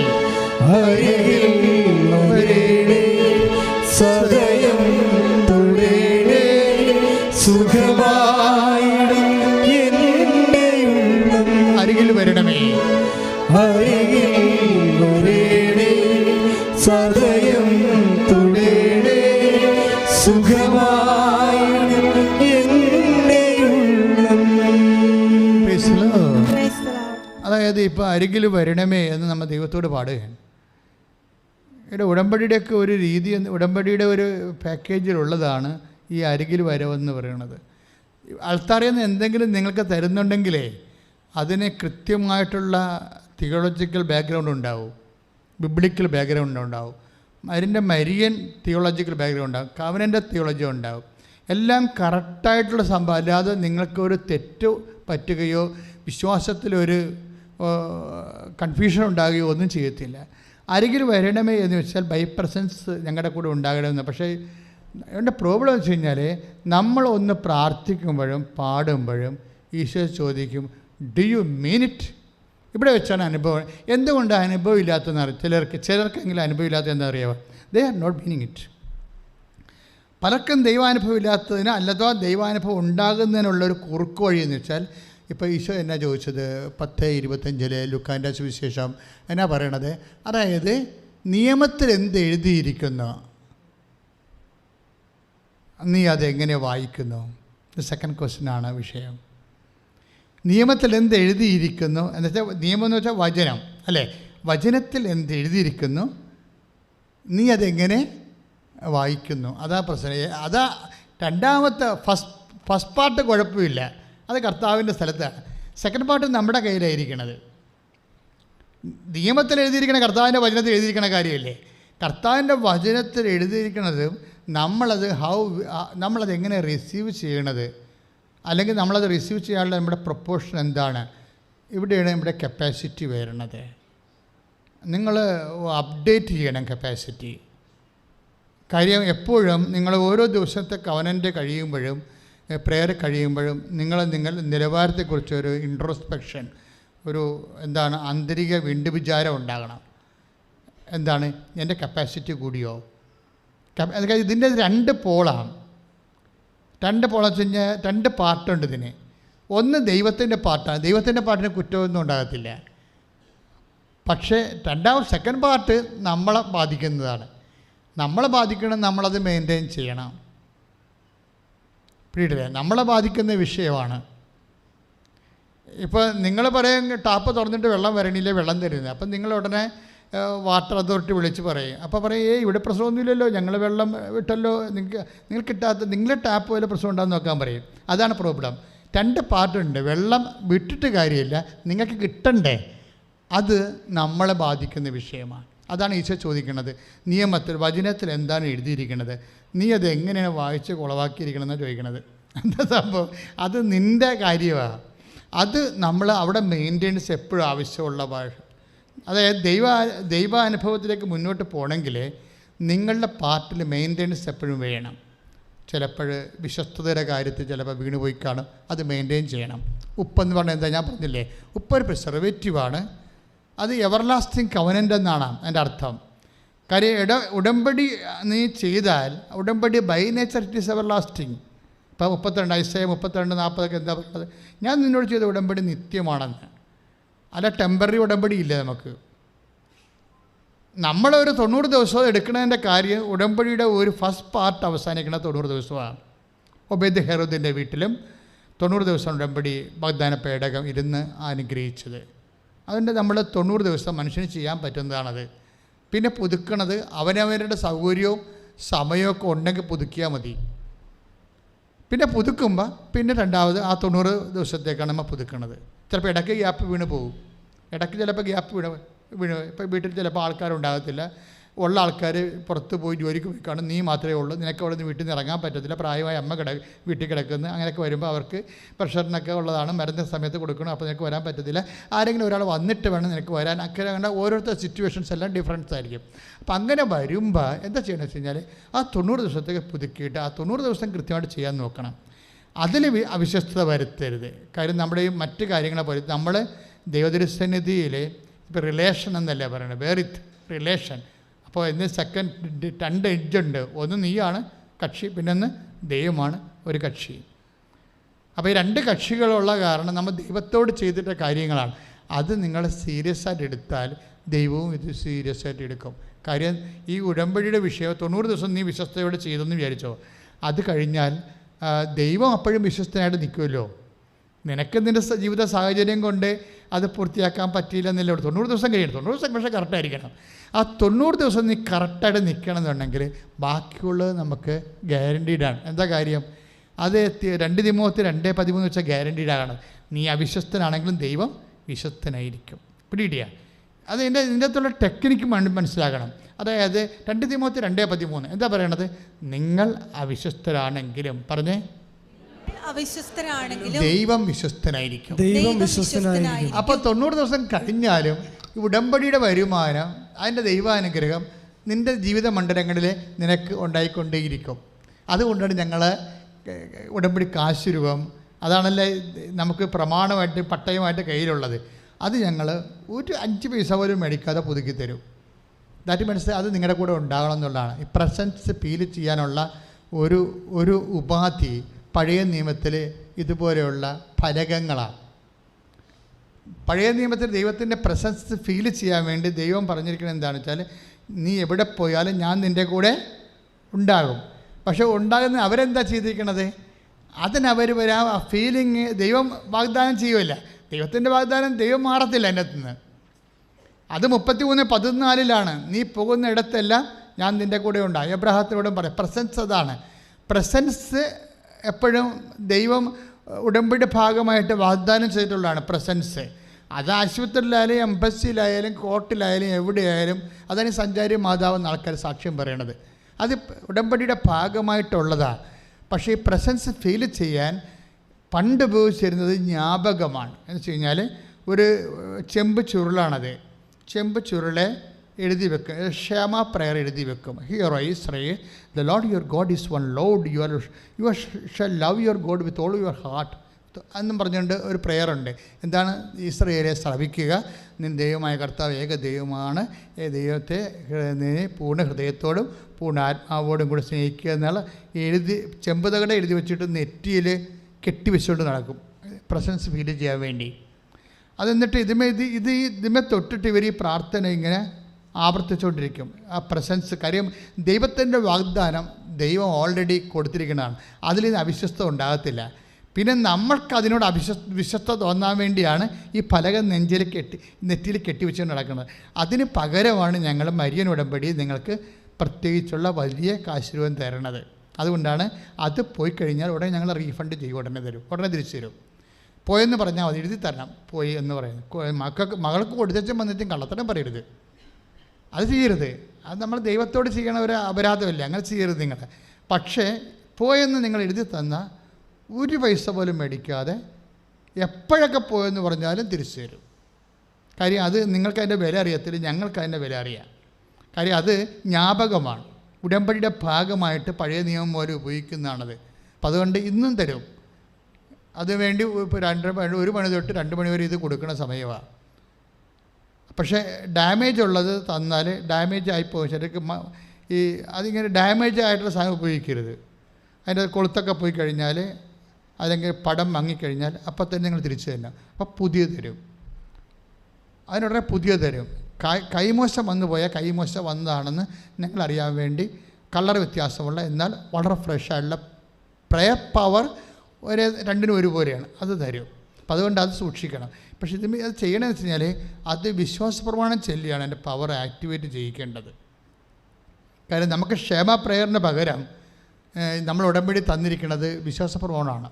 പഴയ നിയമത്തിലെ ക്ഷേമ പ്രയറിന് പകരമാണ് ഞങ്ങൾ നിങ്ങൾക്ക് വിശ്വാസപ്രമാണം തന്നിരിക്കുന്നത്. രണ്ട് ഒന്ന് തന്നെയാണ്. അതായത് here Israel, the Lord your God is one Lord എന്ന് പറയുന്ന ക്ഷേമ പ്രയറും ഏക ദൈവത്തിൽ ഞാൻ വിശ്വസിക്കുന്നതെന്ന് പറയുന്ന വിശ്വാസപ്രമാണവും ബേസിക്കായിട്ട് ഒരു സാധനം തന്നെയാണ്. അപ്പം അതുകൊണ്ടാണ് ഇത് എവിടെയാണ് ഇപ്പോൾ ഈശോ ഒരു സാന്നിധ്യം നിനക്കില്ല. ഇപ്പോൾ ചിലർ ഇപ്പോൾ ഒരു കോടതി ചെന്ന് നിൻ്റെ കേസ് തോക്കുമെന്ന് വാദം കേൾക്കുമ്പോൾ നിങ്ങൾക്ക് തോക്കുമെന്ന് അറിയണമെങ്കിൽ ആ വാദത്തിനെ പോലും നമുക്ക് ദൈവത്തിനെ കൊണ്ട് അമ്മ എല്ലായിടത്തും സാന്നിധ്യം നൽകണമല്ലേ. ഞാനിത് പറയണേക്കെ തിയറി മാത്രമല്ല, സാക്ഷ്യങ്ങളെല്ലാം ഇതിൻ്റെ പ്രാക്ടിക്കലായിട്ടുള്ള കാര്യങ്ങളാണ്. സാക്ഷ്യങ്ങൾ കേൾക്കുമ്പോൾ നമുക്ക് മനസ്സിലാവും. എല്ലാ കാര്യങ്ങൾക്കും നമ്മളതനുസരിച്ചാണ് ആക്ടിവേറ്റ് ചെയ്യണത്. നമ്മൾക്കും ആ വിശ്വസ്തത ഉണ്ടെങ്കിൽ ദൈവം പിന്നെ അതിനോട് ഏത് അറ്റം വരെയും ദൈവം നിൻ്റെ കൂടെ നിൽക്കും. വിശ്വസ്തത ഒരു പ്രോബ്ലമാണ്. എല്ലാവരും വിചാരിച്ചിരിക്കുന്നത് വിശ്വാസം മതിയല്ല എന്നാണ്. പക്ഷെ സാധാരണ പ്രാർത്ഥനയ്ക്ക് വിശ്വാസം മതി. പക്ഷേ ഉടമ്പടി എന്ന് പറയുന്ന സംവിധാനത്തിന് വിശ്വസ്തതയാണ് വേണ്ടത്. അപ്പം നീ ദൈവത്തോട് എടുത്തിരിക്കുന്ന ഉടമ്പടിയില്ലേ, ഉടമ്പടി നീ പറഞ്ഞിരിക്കുന്ന കാര്യങ്ങൾ, നിൻ്റെ വിശുദ്ധിയുടെ കാര്യങ്ങളും നിൻ്റെ പ്രാർത്ഥന, നിൻ്റെ സുവിശേഷ പ്രഘോഷണം, അതുപോലെ തന്നെ നിൻ്റെ ഇപ്പോൾ സുവിശേഷ പ്രചാരണം, ഇതൊക്കെ സ്നേഹത്തോടെയും സന്തോഷത്തോടെയൊക്കെ പതുക്കെ ചെയ്ത് നീ എപ്പോഴും ഇങ്ങനെ പച്ചയായിട്ട് നിൽക്കണം. അങ്ങനെയാണെങ്കിൽ നമുക്ക് ധൈര്യമാണ് ഭയങ്കര. എന്താ കാര്യം? നമ്മൾ ചെയ്യേണ്ട പുറപ്പാട് 14:14 ഉടമ്പടിയുടെ ഒരു വാഗ്ദാനമുള്ളതാണ്. എന്താണ്? കർത്താവ് നിങ്ങൾക്ക് വേണ്ടി യുദ്ധം ചെയ്യും, നിങ്ങൾ മൗനമായിരുന്നാൽ മതി. നിങ്ങൾ ടെൻഷൻ അടിക്കേണ്ട കാര്യമെന്നാണ് പറയണത്. മനസ്സിലായില്ലേ? ടെൻഷൻ അടിക്കേണ്ടെന്ന് ബൈബിൾ പറയുന്നൊരു ഭാഗപതാണ് പുറപ്പാട് 14:14. എന്താ പറയണത്? ഏറ്റു പറഞ്ഞേ, കർത്താവ് നിങ്ങൾക്ക് വേണ്ടി യുദ്ധം ചെയ്യും. നിങ്ങൾ മൗനമായി ഇരുന്നാലും മതി. അപ്പോൾ 1 കോടിയുടെയൊക്കെ ജപ്തി നടപടി വന്നെന്ന് എന്നോട് പറഞ്ഞു കഴിഞ്ഞാൽ ഞാൻ പറയാം, അച്ഛാ ഇനി അധികം കാര്യങ്ങൾ ഓവറായിട്ട് നിങ്ങൾ അവിടെ പോയി ഇവിടെ തിരക്ക് പരവേശം കൊണ്ട് നടക്കണ്ട, മര്യാദക്ക് കൂൾ ഡൗൺ ആകുക. എന്താ കാര്യം? നിങ്ങൾക്ക് ചെയ്യാൻ പറ്റാത്ത കാര്യം ചെയ്യാൻ പറ്റത്തില്ലല്ലോ.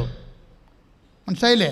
നിങ്ങൾക്ക് ചെയ്യാൻ പറ്റാത്ത കാര്യങ്ങൾ ഇപ്പോൾ നിങ്ങൾ ഇവിടെ ഇരിക്കുന്ന അച്ഛാ ഒന്നും പറയണ്ട അച്ഛാ, വിസ ഇപ്പോൾ 2013 സ്റ്റാറ്റസ് ഇട്ടതാണ്.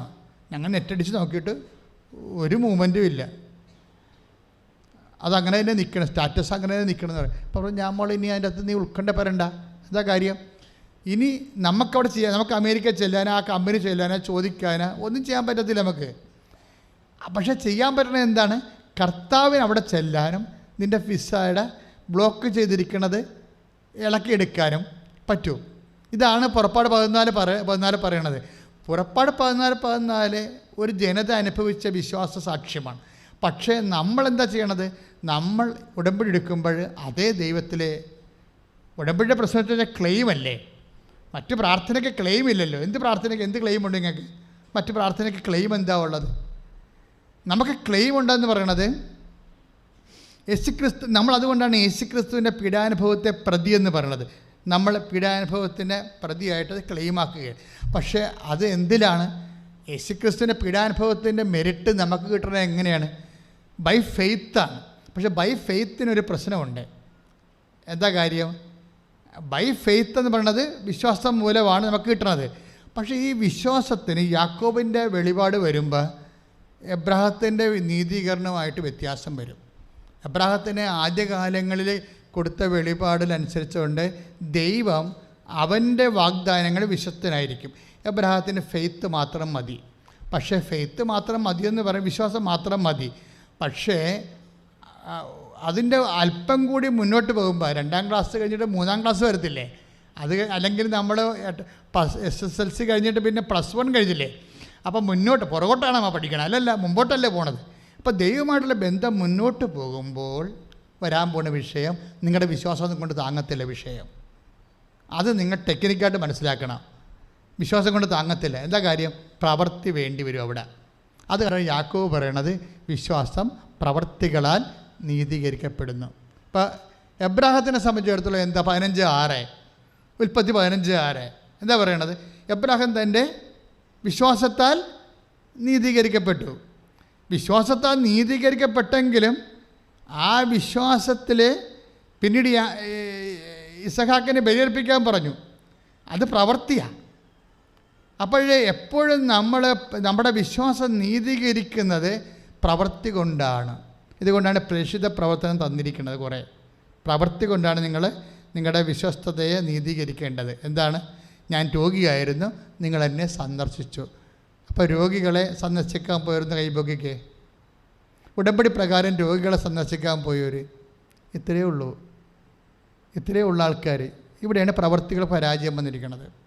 ഇത് നമ്മൾ ശ്രദ്ധിക്കണം. കാര്യം ഉടമ്പടി നമ്മൾ പറഞ്ഞിരിക്കുന്നതാണ്, അവൻ പറഞ്ഞതുപോലെ ചെയ്തോളാവുന്നു. അവൻ പറഞ്ഞതുപോലെ ചെയ്തോളാവുന്ന നമ്മൾ ഉടമ്പടിയിൽ പ്രതിജ്ഞ ചെയ്തിരിക്കുന്നതാണ്. അപ്പോഴേ എന്തിനാണ്? ആകാത്ത സമയം ആക്കിയെടുക്കാൻ വേണ്ടി ചെയ്തിരിക്കുന്ന ദൈവിക നടപടിയാണ്. അത് മാതാവിൻ്റെ ഒരു കണ്ടുപിടുത്തമല്ല, അമ്മയിൽ വസിച്ച പരിശുദ്ധാത്മാവിൻ്റെ കണ്ടുപിടുത്തമാണ്. അമ്മയെ കണ്ടപ്പോഴെന്തുകൊണ്ടാണ് മാലാക്ക പറഞ്ഞത്? കരുത്വമനെ എന്താ പറഞ്ഞത്? Hail Mary full of grace. ഇവർ ഫുൾ ഓഫ് ഗ്രേസാണ്.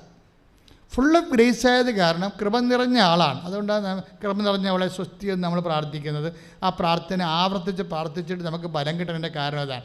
ഇവരെ കൃപ നിറഞ്ഞതാളാണ്. ഈ കൃപ നിറയുമ്പോൾ സ്വാഭാവികമായിട്ട് എന്താ സംഭവിക്കണത്? ആത്മാവിൽ സംഭവിക്കുന്ന കാര്യങ്ങൾ എന്താണ് ചെയ്യേണ്ടത്, എപ്പോഴാണ് ചെയ്യേണ്ടത് എല്ലാം ഈ കൃപയിൽ അറിയാൻ പറ്റും. ആത്മാവിൻ്റെ പ്രവർത്തനങ്ങൾ അറിയാൻ പറ്റും. അതുകൊണ്ടാണ് അമ്മ പരിശുദ്ധാത്മാവ് നിറഞ്ഞത് കൊണ്ടാണ് ഇങ്ങനെ അവർക്ക് വീഞ്ഞില്ല എന്ന് പറയുമ്പോഴേ, ഇപ്പോൾ യോഹന്നാൻ 2:3 ഉടമ്പടിയുടെ ബേസ്മെൻറ്റ്. അവർക്ക് വീഞ്ഞില്ല. വീഞ്ഞെന്ന് പറയുമ്പോൾ ഭൗതികമായ വിഷയങ്ങൾ, അത് എന്തും ആയിക്കോട്ടെ, നിങ്ങൾ ഒരേ ഇല്ലായ്മ ആളല്ല, അതൊരു പ്രതീകമാണ്. ആരോഗ്യമില്ല, പഠിച്ചിട്ട് മനസ്സാകണില്ല. ചിലർക്ക് പഠിച്ചിട്ട് മനസ്സാകണില്ലല്ലോ. ഇപ്പം വന്നിരിക്കുന്ന ഏറ്റവും വലിയ വിഷയം എന്ന് വെച്ച് കഴിഞ്ഞാൽ, ഇപ്പം ഞാൻ IELTS എല്ലാ ദിവസവും പ്രൊഫഷണൽസിനെ എല്ലാ ദിവസവും പ്രാർത്ഥിക്കും. പ്രൊഫഷണൽസിന് രക്ഷപ്പെടണമെന്ന് എനിക്ക് ഭയങ്കര ആഗ്രഹമാണ്. അതുകൊണ്ട് എത്ര IAS ആയാലും ശരി, എന്തായാലും ശരി, IT ആയാലും ശരി, പ്രൊഫഷണൽസിനെ എപ്പോഴും പ്രാർത്ഥിക്കും. അത് അവരുടെ രേഖ കാണിച്ചാൽ മതി. ഉടമ്പടി എടുത്ത് രേഖ കാണിച്ചാൽ അപ്പം തന്നെ വിളിപ്പിക്കുവരാ. കാര്യം അവർ രക്ഷപ്പെട്ട് കഴിഞ്ഞാൽ എനിക്കറിയാം അവരുടെ ചേട്ടനും അനുജനും ഒക്കെ രക്ഷപ്പെടും. അവരുടെ അനിയത്തിയൊക്കെ രക്ഷപ്പെടും. ഒരാൾ കുടുംബത്തിൽ നിന്ന് രക്ഷപ്പെട്ട് കിട്ടിയാൽ ആ കുടുംബത്തിൽ നിന്ന് കുറേ എണ്ണത്തിന് അവർക്ക് ശമ്പളം കിട്ടിക്കഴിഞ്ഞാൽ പിന്നെ അവർ പൊട്ടടിക്കാൻ പോകത്തില്ലല്ലോ. അവർ ആ കുടുംബത്തെ വേദനിച്ച് വളരുന്ന ആൾക്കാരല്ലേ. അപ്പോൾ അങ്ങോട്ടും ഇങ്ങോട്ടും അവരുടെ കുടുംബത്തിൻ്റെ മാതാപിതാക്കളുടെ കടങ്ങൾ പരിഹരിക്കും. അത് കാരണം എന്നോട് ഈശോ പറഞ്ഞിട്ടുണ്ട്, പ്രൊഫഷണൽസിനെ പ്രാർത്ഥിക്കാൻ പറഞ്ഞിട്ടുണ്ട്. പക്ഷേ പ്രൊഫഷണൽസ് അച്ഛൻ നിങ്ങൾ ബസ് ചെയ്ത് കഴിഞ്ഞാൽ ഇപ്പോൾ ചിലർ വരും കരഞ്ഞുകൊണ്ടായിരിക്കും വരണവർ. അവർ പറഞ്ഞാൽ അച്ഛാ എനിക്ക് തലയിലൊന്നും ഇരിക്കണില്ല അച്ഛാ എന്ന് പറയും. തലയിലൊന്നും ഇരിക്കണില്ല അച്ഛാ, പക്ഷേ എനിക്കിതെല്ലാം വേറെ പരീക്ഷയില്ല, പഠിക്കാനും പറ്റത്തില്ലെന്ന് പറയും. ഞാൻ പറയും തലയിലൊന്നും ഇരിക്കണ്ട, കർത്താവ് ഇരുന്നാവോ നിൻ്റെ തലേ. എന്താ കാര്യം? ഇങ്ങനെ കുറേ അനുഭവങ്ങൾ ഞാൻ കണ്ടിട്ടുണ്ട്. കാര്യം അവർ പറയും അച്ഛാ ഞാനതിന് എഴുതിയില്ലായിരുന്നല്ലോ, ഞാനതിന് എഴുതിയില്ലല്ലോ അത്. പക്ഷേ എഴുതാത്തതിനും അമ്മ സ്കോർ ചെയ്തെന്ന് വരും. ഇത് നമ്മൾ ഒരിക്കലും ദൈവത്തെ അറിഞ്ഞാൽ നമ്മൾ ദൈവത്തിന് വേണ്ടി ചത്തുകളയും. കാര്യം എന്താ പ്രശ്നം വെച്ചാൽ ഉടമ്പടി എപ്പോഴും വർക്ക് ചെയ്യുക. അപ്പം നിങ്ങളോർക്കും കൈ കെട്ടി ഇരുന്നാൽ മതി, ദൈവത്തിന് വിളിച്ചാൽ മതി. അങ്ങനെയല്ല, നമ്മളെക്കൊണ്ട് കഴിയാവുന്ന നമ്മൾ ചെയ്യും. ബാക്കി എന്ത് ചെയ്യും? ആര് ചെയ്യും? എല്ലാം നമ്മളെക്കൊണ്ട് കഴിയുമെന്ന് നിങ്ങൾക്ക് തോന്നണുണ്ടോ? ഇല്ല. നിങ്ങളുടെ കടങ്ങളെ എല്ലാം. അപ്പം നിങ്ങളിപ്പോൾ ജപ്തി നടപടിയാണെന്ന് പറയുമ്പോൾ ഞാൻ ചോദിക്കും, എന്തെങ്കിലും നിങ്ങൾക്ക് കൊടുക്കാനോ വിൽക്കാനോ ഒക്കെ ഉണ്ടോ? ഒന്നുമില്ലച്ചാ എന്ന് പറയും. ഒന്നുമില്ലച്ചാ. ഞാൻ പറഞ്ഞു ഒന്നും വേണ്ടെന്ന് പറയും. കാര്യം എന്താ കാര്യം? നമുക്ക് വേണ്ടി ഈ ആൾ നേരത്തെ എല്ലാം കൊടുത്തിരിക്കണതാണ്. അങ്ങനെയാണ് കൃപ കിട്ടിയിരിക്കുന്നത്. നിങ്ങൾക്ക് ഈ ആളിലൊന്ന് ഭംഗിയായിട്ട് വിശ്വസിക്കാൻ കഴിഞ്ഞാൽ മതി. കൊടുക്കാനുള്ളതെല്ലാം ഈ ആൾ നേരത്തെ നമുക്ക് വേണ്ടി റെമിറ്റ് ചെയ്തിട്ടുണ്ട്. ആ ഒരു ബോധം ഉണ്ടാണ് നമുക്ക്. ഒക്കെ ഐശ്വര്യം കെട്ടുപോയെന്നൊന്നും പറയരുത്. ദൈവത്തിൻ്റെ നടപടിക്രമങ്ങളുടെ ഒരു ഭാഗമാണ് ഐശ്വര്യം പുനഃസ്ഥാപിക്കുക എന്നുള്ളത്. അതുകൊണ്ടാണ് ഐസയ ഈ ഉടമ്പടി വെളിപ്പെടുത്തിയ ആദ്യ നിമിഷം എന്താ പറഞ്ഞെന്നറിയാവോ? അനുസരിച്ചാൽ നീ ഐശ്വര്യം പ്രാപിക്കോ. ഐസയ 1:19. ഇപ്പം സങ്കീർത്തനം എന്താ പറയണത്? നെഗേബിലെ ജലപ്രവാഹങ്ങൾ ഇടയ്ക്ക് ഇത് നമ്മുടെ ഭാരതപ്പുഴ പോലെയാണ്. ഇടയ്ക്ക് മാർച്ച് മാസമാകുമ്പോൾ ഉണങ്ങിപ്പോവും. ഭാരതപ്പുഴ ഞാൻ ഇടയ്ക്കൊക്കെ പണ്ട് ധ്യാനിപ്പിക്കാൻ നടക്കുന്ന കാലത്ത്, പുറത്തൊക്കെ ധ്യാനിപ്പിക്കാൻ നടക്കുന്ന കാലത്ത് ഭാരതപ്പുഴയ്ക്ക് ഇറങ്ങി നിൽക്കുക. കാര്യം എനിക്ക് ഭയങ്കര ഇഷ്ടമുള്ള നദിയായിരുന്നു പണ്ടും. ഞാൻ പെരിയാറിലെ കുറേ നാൾ ആലുവപ്പുഴ താമസിക്കുമ്പോൾ പുഴകളോട് എനിക്ക് ഭയങ്കര ഇഷ്ടമാണ്. അപ്പം ഭാരതപ്പുഴയ്ക്ക് നടന്നു പോകാം നമുക്ക് മാർച്ച് മാസത്തിലൊക്കെ. പക്ഷേ അത് പിന്നെ വരണത് എപ്പോഴാണ്? ജൂൺ മാസത്തിലാകുമ്പോഴാണ് വീണ്ടും പുഴയിൽ വെള്ളമാകണത്. അതുപോലെ ഒരു പുഴയാണ് നെഗേബിലെ ജലപ്രവാഹങ്ങളെ എന്ന പോലെ. ഒന്ന് പ്രാർത്ഥിച്ചേ. നെഗേബിലെ ജലപ്രവാഹങ്ങളെ എന്നതുപോലെ കർത്താവേ ഞങ്ങളുടെ ഐശ്വര്യം പുനഃസ്ഥാപിക്കണമേ. അപ്പൊ ഇത് സങ്കീർത്തനം 126:4. ഇതിന് മറുപടി പറയണത് പരിശുദ്ധാത്മ പറയും. എപ്പോഴാണ് ഐശ്വര്യം പുനഃസ്ഥാപിക്കണത്? അനുസരിച്ചാൽ. എന്ത് അനുസരിച്ചാൽ? കർത്താവിൻ്റെ വചനം അനുസരിച്ചാൽ, ഉടമ്പടി പാലിച്ചാൽ എന്നതിൻ്റെ അർത്ഥം. ഐശ്വര്യം ഇരിക്കുന്നത് എവിടെയാണ്? ഉടമ്പടിയിലാണ് ഇരിക്കുന്നത്. അതുകൊണ്ട് ഐസയ 1:19 പറയണത് എന്താണ്? അനുസരിച്ചാൽ. പറഞ്ഞേ, അനുസരിച്ചാൽ നീ ഐശ്വര്യം പ്രാപിക്കും. ഇപ്പം ഡിൻസിയുടെ സാക്ഷ്യം അതല്ലേ. 100 കൊല്ലമായിട്ട് ആ നാട്ടിൽ വെള്ളമില്ല. ആ വീട്ടിലല്ലേ, ആ നാട്ടിൽ ആ പ്രദേശത്ത് വെള്ളമില്ല. ഉടമ്പടി എടുത്തുകൊണ്ട് പോയപ്പോൾ ഒരു തണുപ്പ് പോലെ മാതാവ് കൂടെ വന്ന്. അപ്പോൾ അവർക്ക് തോന്നി പിറ്റേ ദിവസം ആരോട് ഇത് ആരോട് ഡിൻസി സാക്ഷ്യം പറഞ്ഞു, ഇത് മനുഷ്യനല്ല എന്നാണ് അവർ പറയണത്. ഞങ്ങൾക്ക് അങ്ങനെ തോന്നിയിട്ടില്ല, ചിന്തിച്ചിട്ടില്ല. പക്ഷേ ഉടമ്പടി എടുത്തു കഴിഞ്ഞപ്പോൾ ഞങ്ങൾക്ക് അവിടെ കിണർ കുഴിക്കാൻ തോന്നി. അപ്പോൾ ആൾക്കാരൊക്കെ പറഞ്ഞു ഇത് മണ്ടത്തരമാണ്, എത്രയോ തലമുറകൾ കുഴിച്ചിട്ട് വെള്ളമില്ലാതെ ഉപേക്ഷിച്ച് കളഞ്ഞൊരു പ്രോജക്റ്റാണിത്, നിങ്ങളിപ്പോൾ എന്ത് മണ്ടത്തരം, വെറുതെ കാശ് കളയാൻ പോകണമെന്ന് ഓരോരുത്തർ പറയും. കാശ് കളയാൻ പോകണമെന്ന്. എന്താ പ്രശ്നം എന്ന് വെച്ച് കഴിഞ്ഞാൽ ഒരു പ്രോബ്ലം ഉണ്ട് മക്കളെ, ശ്രദ്ധിച്ച് കേൾക്കണം. അതായത് വൺസ് ഇപ്പം ഞാൻ ഈ ഉടമ്പടി തുടങ്ങിയ കാലത്ത് ഞാൻ ആരോടും പറഞ്ഞില്ല. ആരോടും പറഞ്ഞില്ല ഉടമ്പടി തുടങ്ങാൻ പോകുന്നു. അമ്മ എന്നോട് പറഞ്ഞ സമയത്ത് ഞാനൊരു പെട്ടി, നേർച്ചപ്പെട്ടി പോലെ ഒരു പെട്ടി എടുത്ത് വെച്ചും ബേബിച്ചായ എന്ന് പറഞ്ഞ എൻ്റെ സഹപ്രവർത്തനമുണ്ട്. ബേബിച്ചായ ഇങ്ങനൊരു പ്രാർത്ഥന ഉണ്ട്. അപ്പം തങ്കച്ചായൻ, എൻ്റെ സണ്ണി, ഇവരൊക്കെ വന്ന് സന്ധ്യയ്ക്ക് വന്നിട്ടും പറയും. അപ്പോൾ അന്നാണ് ഇത് തുടങ്ങി 2015 സെപ്റ്റംബറിൽ. ഞാൻ പറഞ്ഞു, നിങ്ങളുടെ സങ്കടങ്ങൾ അമ്മയുടെ മുമ്പിൽ, അമ്മയുടെ പ്രത്യക്ഷീകരണത്തിൻ്റെ മുമ്പിൽ അടിസ്ഥാനത്തിൽ എഴുതിയിടാൻ പറഞ്ഞു. അപ്പോൾ അന്ന് ഫോർമാറ്റ് ആയിട്ടില്ലായിരുന്നു, ഐഡിയ മാത്രമേ അമ്മ തന്നുള്ളായിരുന്നു. അതിൻ്റെ ഒന്നാണ് ഐശ്വര്യം പുനഃസ്ഥാപിക്കുക എന്നുള്ളത്. അനുസരിച്ചാൽ നീ ഐശ്വര്യം പ്രാപിക്കും. അത് വേളാങ്കണ്ണി വെച്ച് 90 വന്നു കഴിഞ്ഞപ്പോൾ പറഞ്ഞതാണ്. അപ്പോൾ അതിൻ്റെ അകത്ത് കുറേ കാര്യങ്ങളുണ്ട്, അത് ഞാൻ എഴുതിക്കൊണ്ടിരിക്കുകയാണ്. അമ്മ അന്ന് പറഞ്ഞതെല്ലാം ഞാൻ ബുക്കിലാക്കിക്കൊണ്ടിരിക്കുകയാണ്. പക്ഷേ ഈ സംഭവം തുടങ്ങുമ്പോൾ ഇത്രയേ ഉള്ളൂ, ഐശ്വര്യം പുനഃസ്ഥാപിക്കും. അപ്പോൾ ഈ നമ്മുടെ ജീവിതത്തിൽ ഐശ്വര്യം നഷ്ടപ്പെടാനുള്ള സാധ്യതയുണ്ട് പലപ്പോഴും. സൗന്ദര്യം പോകാം, ആരോഗ്യം പോകാം, സമ്പത്ത് പോകാം, കടങ്ങളാകാം, ചിലപ്പോൾ വീട്ടിൻ്റെ ചുറ്റുപാട് നമുക്ക് സമാധാനം പോകാം. പക്ഷേ എന്തൊക്കെ പോയാലും എൻ്റെ മക്കൾ ഇതെല്ലാം പുനഃസ്ഥാപിക്കും എന്നുള്ള കാര്യം ഉറപ്പാണ്. കൈ ഇടിച്ച് കർത്താൻ സുതയുടെ യേശുവേ ആരാധന ആരാധന ആരാധന. ഹല്ലേലൂയ ഹല്ലേലൂയ ഹല്ലേലൂയ ഹല്ലേലൂയ ഹല്ലേലൂയ. യേശുവേ നന്ദി. ഹല്ലേലൂയ. അനുഗ്രഹത്തിൻ അധിപതിയേ അനന്തകൃപ പെരുന്നതിയേ. അനുഗ്രഹത്തിൻ അധിപതിയേ അനന്തകൃപ പെരുന്നതിയേ. അനുദിനം പദഗതിയേ അടിയനു നിൻ കൃപമതിയേ. അനുദിനം പദഗതിയേ അടിയനു നിൻ കൃപമതിയേ. അനുഗ്രഹത്തിൻ അധിപതിയേ അനന്തകൃപ പെരു. കൈകൾ ഉയർത്തിയടിച്ചുകൊണ്ട് അനുഗ്രഹത്തിൻ അധിപതിയേ അനന്തകൃപ പെരുന്നതിയേ.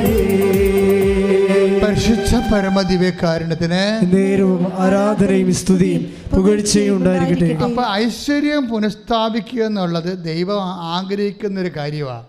നമ്മളിങ്ങനെ ചത്തും കെട്ടും ഇത് ചത്തതിനൊക്കെ ജീവിച്ചിരിക്കും, ഇങ്ങനെ നശിഞ്ഞ് നാറാണക്കല്ലും പിറകി നടക്കാൻ ദൈവത്തിൻ്റെ പൈതലാണ് നീ. അങ്ങനെ ഇങ്ങനെ നശിച്ചു പോകാൻ ദൈവം ആഗ്രഹിക്കണില്ല. അതുകൊണ്ട് ആ ഐശ്വര്യം പുനഃസ്ഥാപിക്കുമെന്ന് പറയണത്. പക്ഷേ എങ്ങനെ പുനഃസ്ഥാപിക്കുമെന്ന് പറയണത്? അനുസരിച്ച പോലെ. ഏശയ്യ 1:19 അനുസരിച്ചാൽ പറഞ്ഞ് എന്ന് വെച്ച് കഴിഞ്ഞാൽ അവൻ്റെ വചനം അനുസരിച്ചുകൊണ്ട് അവൻ പറയണ പോലെ ചെയ്തുകൊണ്ട് കർത്താവിൻ്റെ വചനപ്രകാരം ജീവിച്ചാൽ നിൻ്റെ ഐശ്വര്യം പുനഃസ്ഥാപിക്കും. അതിനുശേഷം നഷ്ടപ്പെട്ടു പോയ എല്ലാ സംഭവവും. ഇപ്പം ഈ കേസ് തന്നെ നമ്മൾ അപ്പോൾ ആദ്യം എടുത്ത കേസ് എടുക്കാമല്ലോ.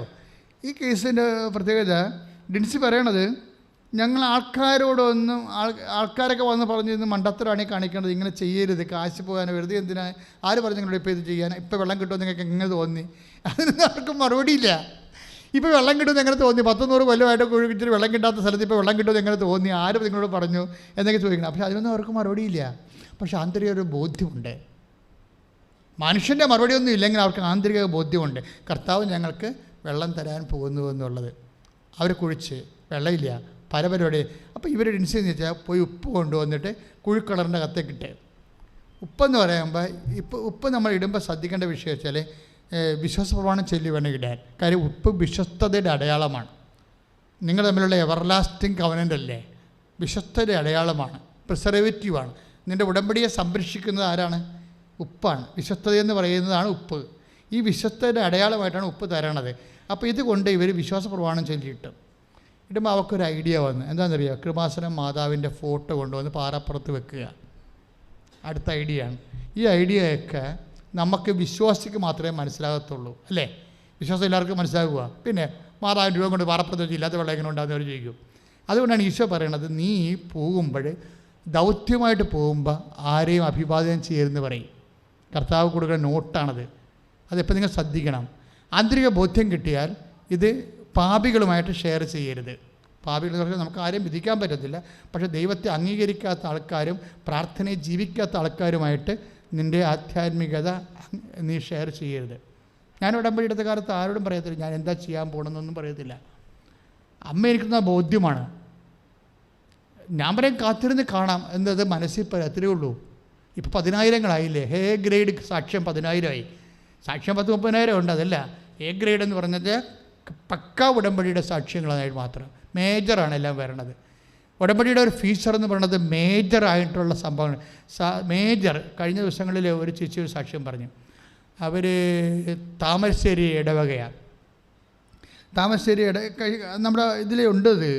അതായത് അവരുടെ സാക്ഷി എനിക്ക് ഭയങ്കര ഇഷ്ടപ്പെട്ടായിരുന്നു. കാര്യം അതൊരു മേജർ സബ്ജക്റ്റാണ്. കാര്യം ഇവരുടെ വിഷയം എന്ന് വെച്ചാൽ അവിടെ ഒരു മറിപ്പുഴ അങ്ങനെ എന്തോ സാധനമുണ്ട്.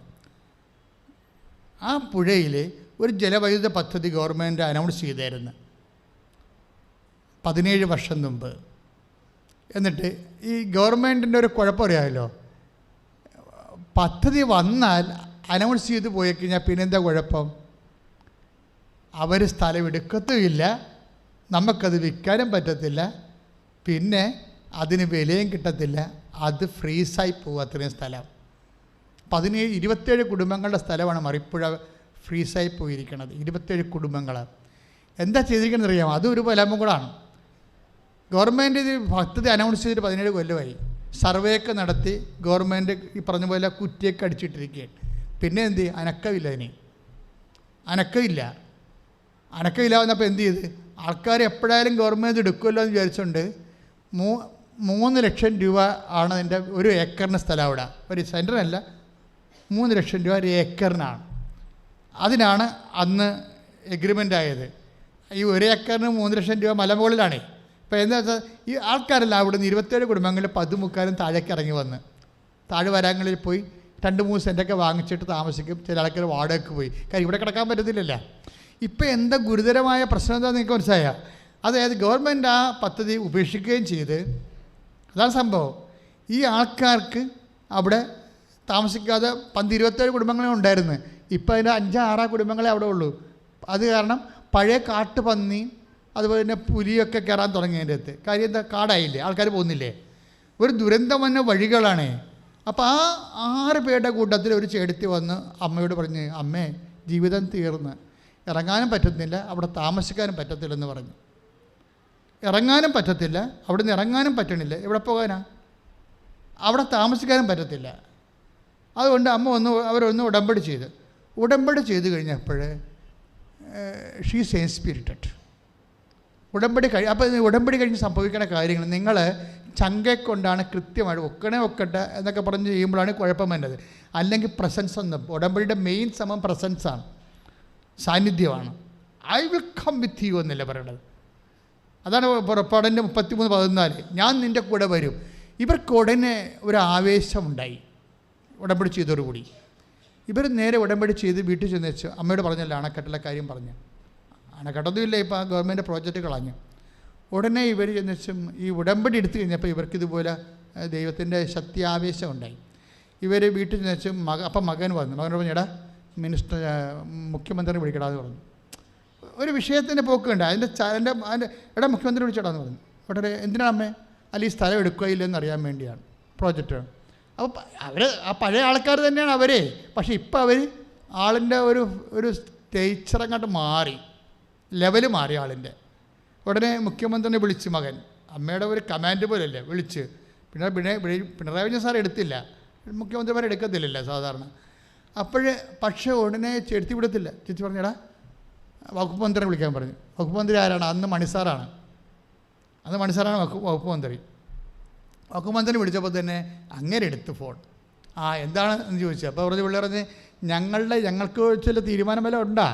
ഇവിടെ ഞങ്ങൾ തീരാനായില്ല ആൾക്കാർ, 6 എണ്ണം ഇവിടെ ഉള്ളു, ബാക്കിയെല്ലാം ഇപ്പോൾ പഴയതുപോലെ കാടായി. ഒന്നെങ്കിൽ ഗവൺമെൻറ് എടുത്ത് ഞങ്ങളെ രക്ഷിക്കണമെന്ന് പറയും. അപ്പോഴുടനെ ആ മനുഷ്യർ പറയും, നിങ്ങൾ വന്ന് എന്നെ കാണാൻ പറയും. അപ്പോൾ കോവിഡാണെങ്കിൽ ഭയങ്കര ശക്തം. അപ്പോൾ കോവിഡ് ശക്തമായത് കാരണം സാറേ ഞാനെങ്ങനെ വരാനാണ്, വന്നാൽ തന്നെ സാറിനെ കാണാൻ പറ്റുമോ? അപ്പോൾ പറഞ്ഞ് 2 പേരെ വിടാൻ പറഞ്ഞു കേട്ട്. അപ്പോൾ ഇവർ ആദ്യം പറഞ്ഞത് നിങ്ങൾ വരാൻ പറ്റുമെങ്കിൽ നിങ്ങൾ ഇമെയിൽ ചെയ്യാനാണ് മനസ്സാറ് പറയണത്. അപ്പോൾ അത് പറഞ്ഞ് ഞാൻ ഹൗസ് വൈഫാണ്, എനിക്കിതൊന്നും അറിയാൻ പാടില്ലെന്ന് പറയും. ഇതാണ് ഇത് വിഷയം എന്ന് പറയണത്. കോംപ്ലിക്കേറ്റഡ് വിഷയമാണ്. പക്ഷേ അവരെത്ര മണിമണിയായിട്ടാണ് പറയണത്. നിങ്ങൾ ന്യായാധിപന്മാരുടെ സംഘത്തിൽ എത്തുമ്പോൾ എന്ത് പറയണമെന്ന് മുൻകൂട്ടി ആലോചിച്ചുറക്കാതിരിക്കാൻ സൂക്ഷിച്ചുകൊള്ളുവിൻ. എന്താണ് പറയേണ്ടതെന്ന് ആ സമയത്ത് അറിവ് നൽകുമെന്ന് ഈശോ പറഞ്ഞില്ല. കൈ ഇടിച്ച് കിടത്ത് ആരും ശ്രദ്ധിക്കട്ടെ.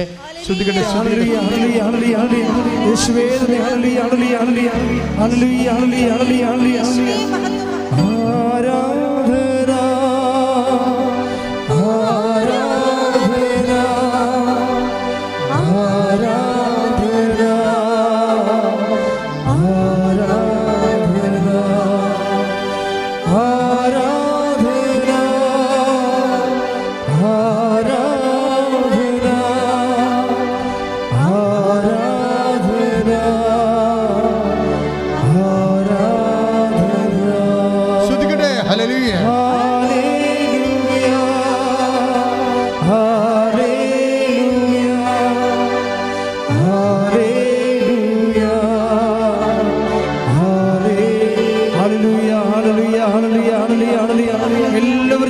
സ്തുതിക്കട്ടെ. ഹല്ലേലൂയ ഹല്ലേലൂയ ഹല്ലേലൂയ ഹല്ലേലൂയ യേശുവേ ആരാധന ആരാധന ആരാധന ആരാധന.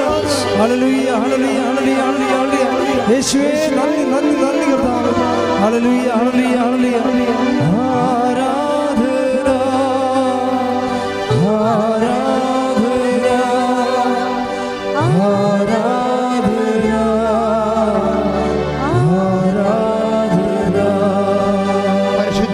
ദിവ്യകാരുണ്യത്തിന് എന്നേരവും ആരാധനയും സ്തുതിയും പുകഴ്ചയും ഉണ്ടായിരിക്കട്ടെ. അപ്പോൾ രണ്ടുപേരെ നാട്ടിൽ നിന്ന് പറഞ്ഞു വിടാൻ പറഞ്ഞ രണ്ടുപേരെ അതിൻ്റെ പ്രോഗ്രാമിൻ്റെ പഴയ കൺവീനറും വേറെ ആളെയും കൂടി നാട്ടിൽ നിന്ന് പറഞ്ഞു വിട്ട്. അപ്പോഴേ എന്നെ അവിടെ ചെന്ന ഉടനെ മന്ത്രി ഇതിൻ്റെ ആൾക്കാരെ വിളിപ്പിച്ചു. ചെയർമാനാണ്, പ്രോജക്റ്റ് ചെയർമാനെ വിളിപ്പിച്ചു. ഇവരുടെ കാര്യത്തിൽ എന്താ തീരുമാനം എന്ന് ചോദിച്ചു. അപ്പോൾ ഈ പ്രോഗ്രാം ഗവൺമെൻറ് അവോയ്ഡ് ചെയ്താണ്, ഒഴിവാക്കിയതെന്ന്.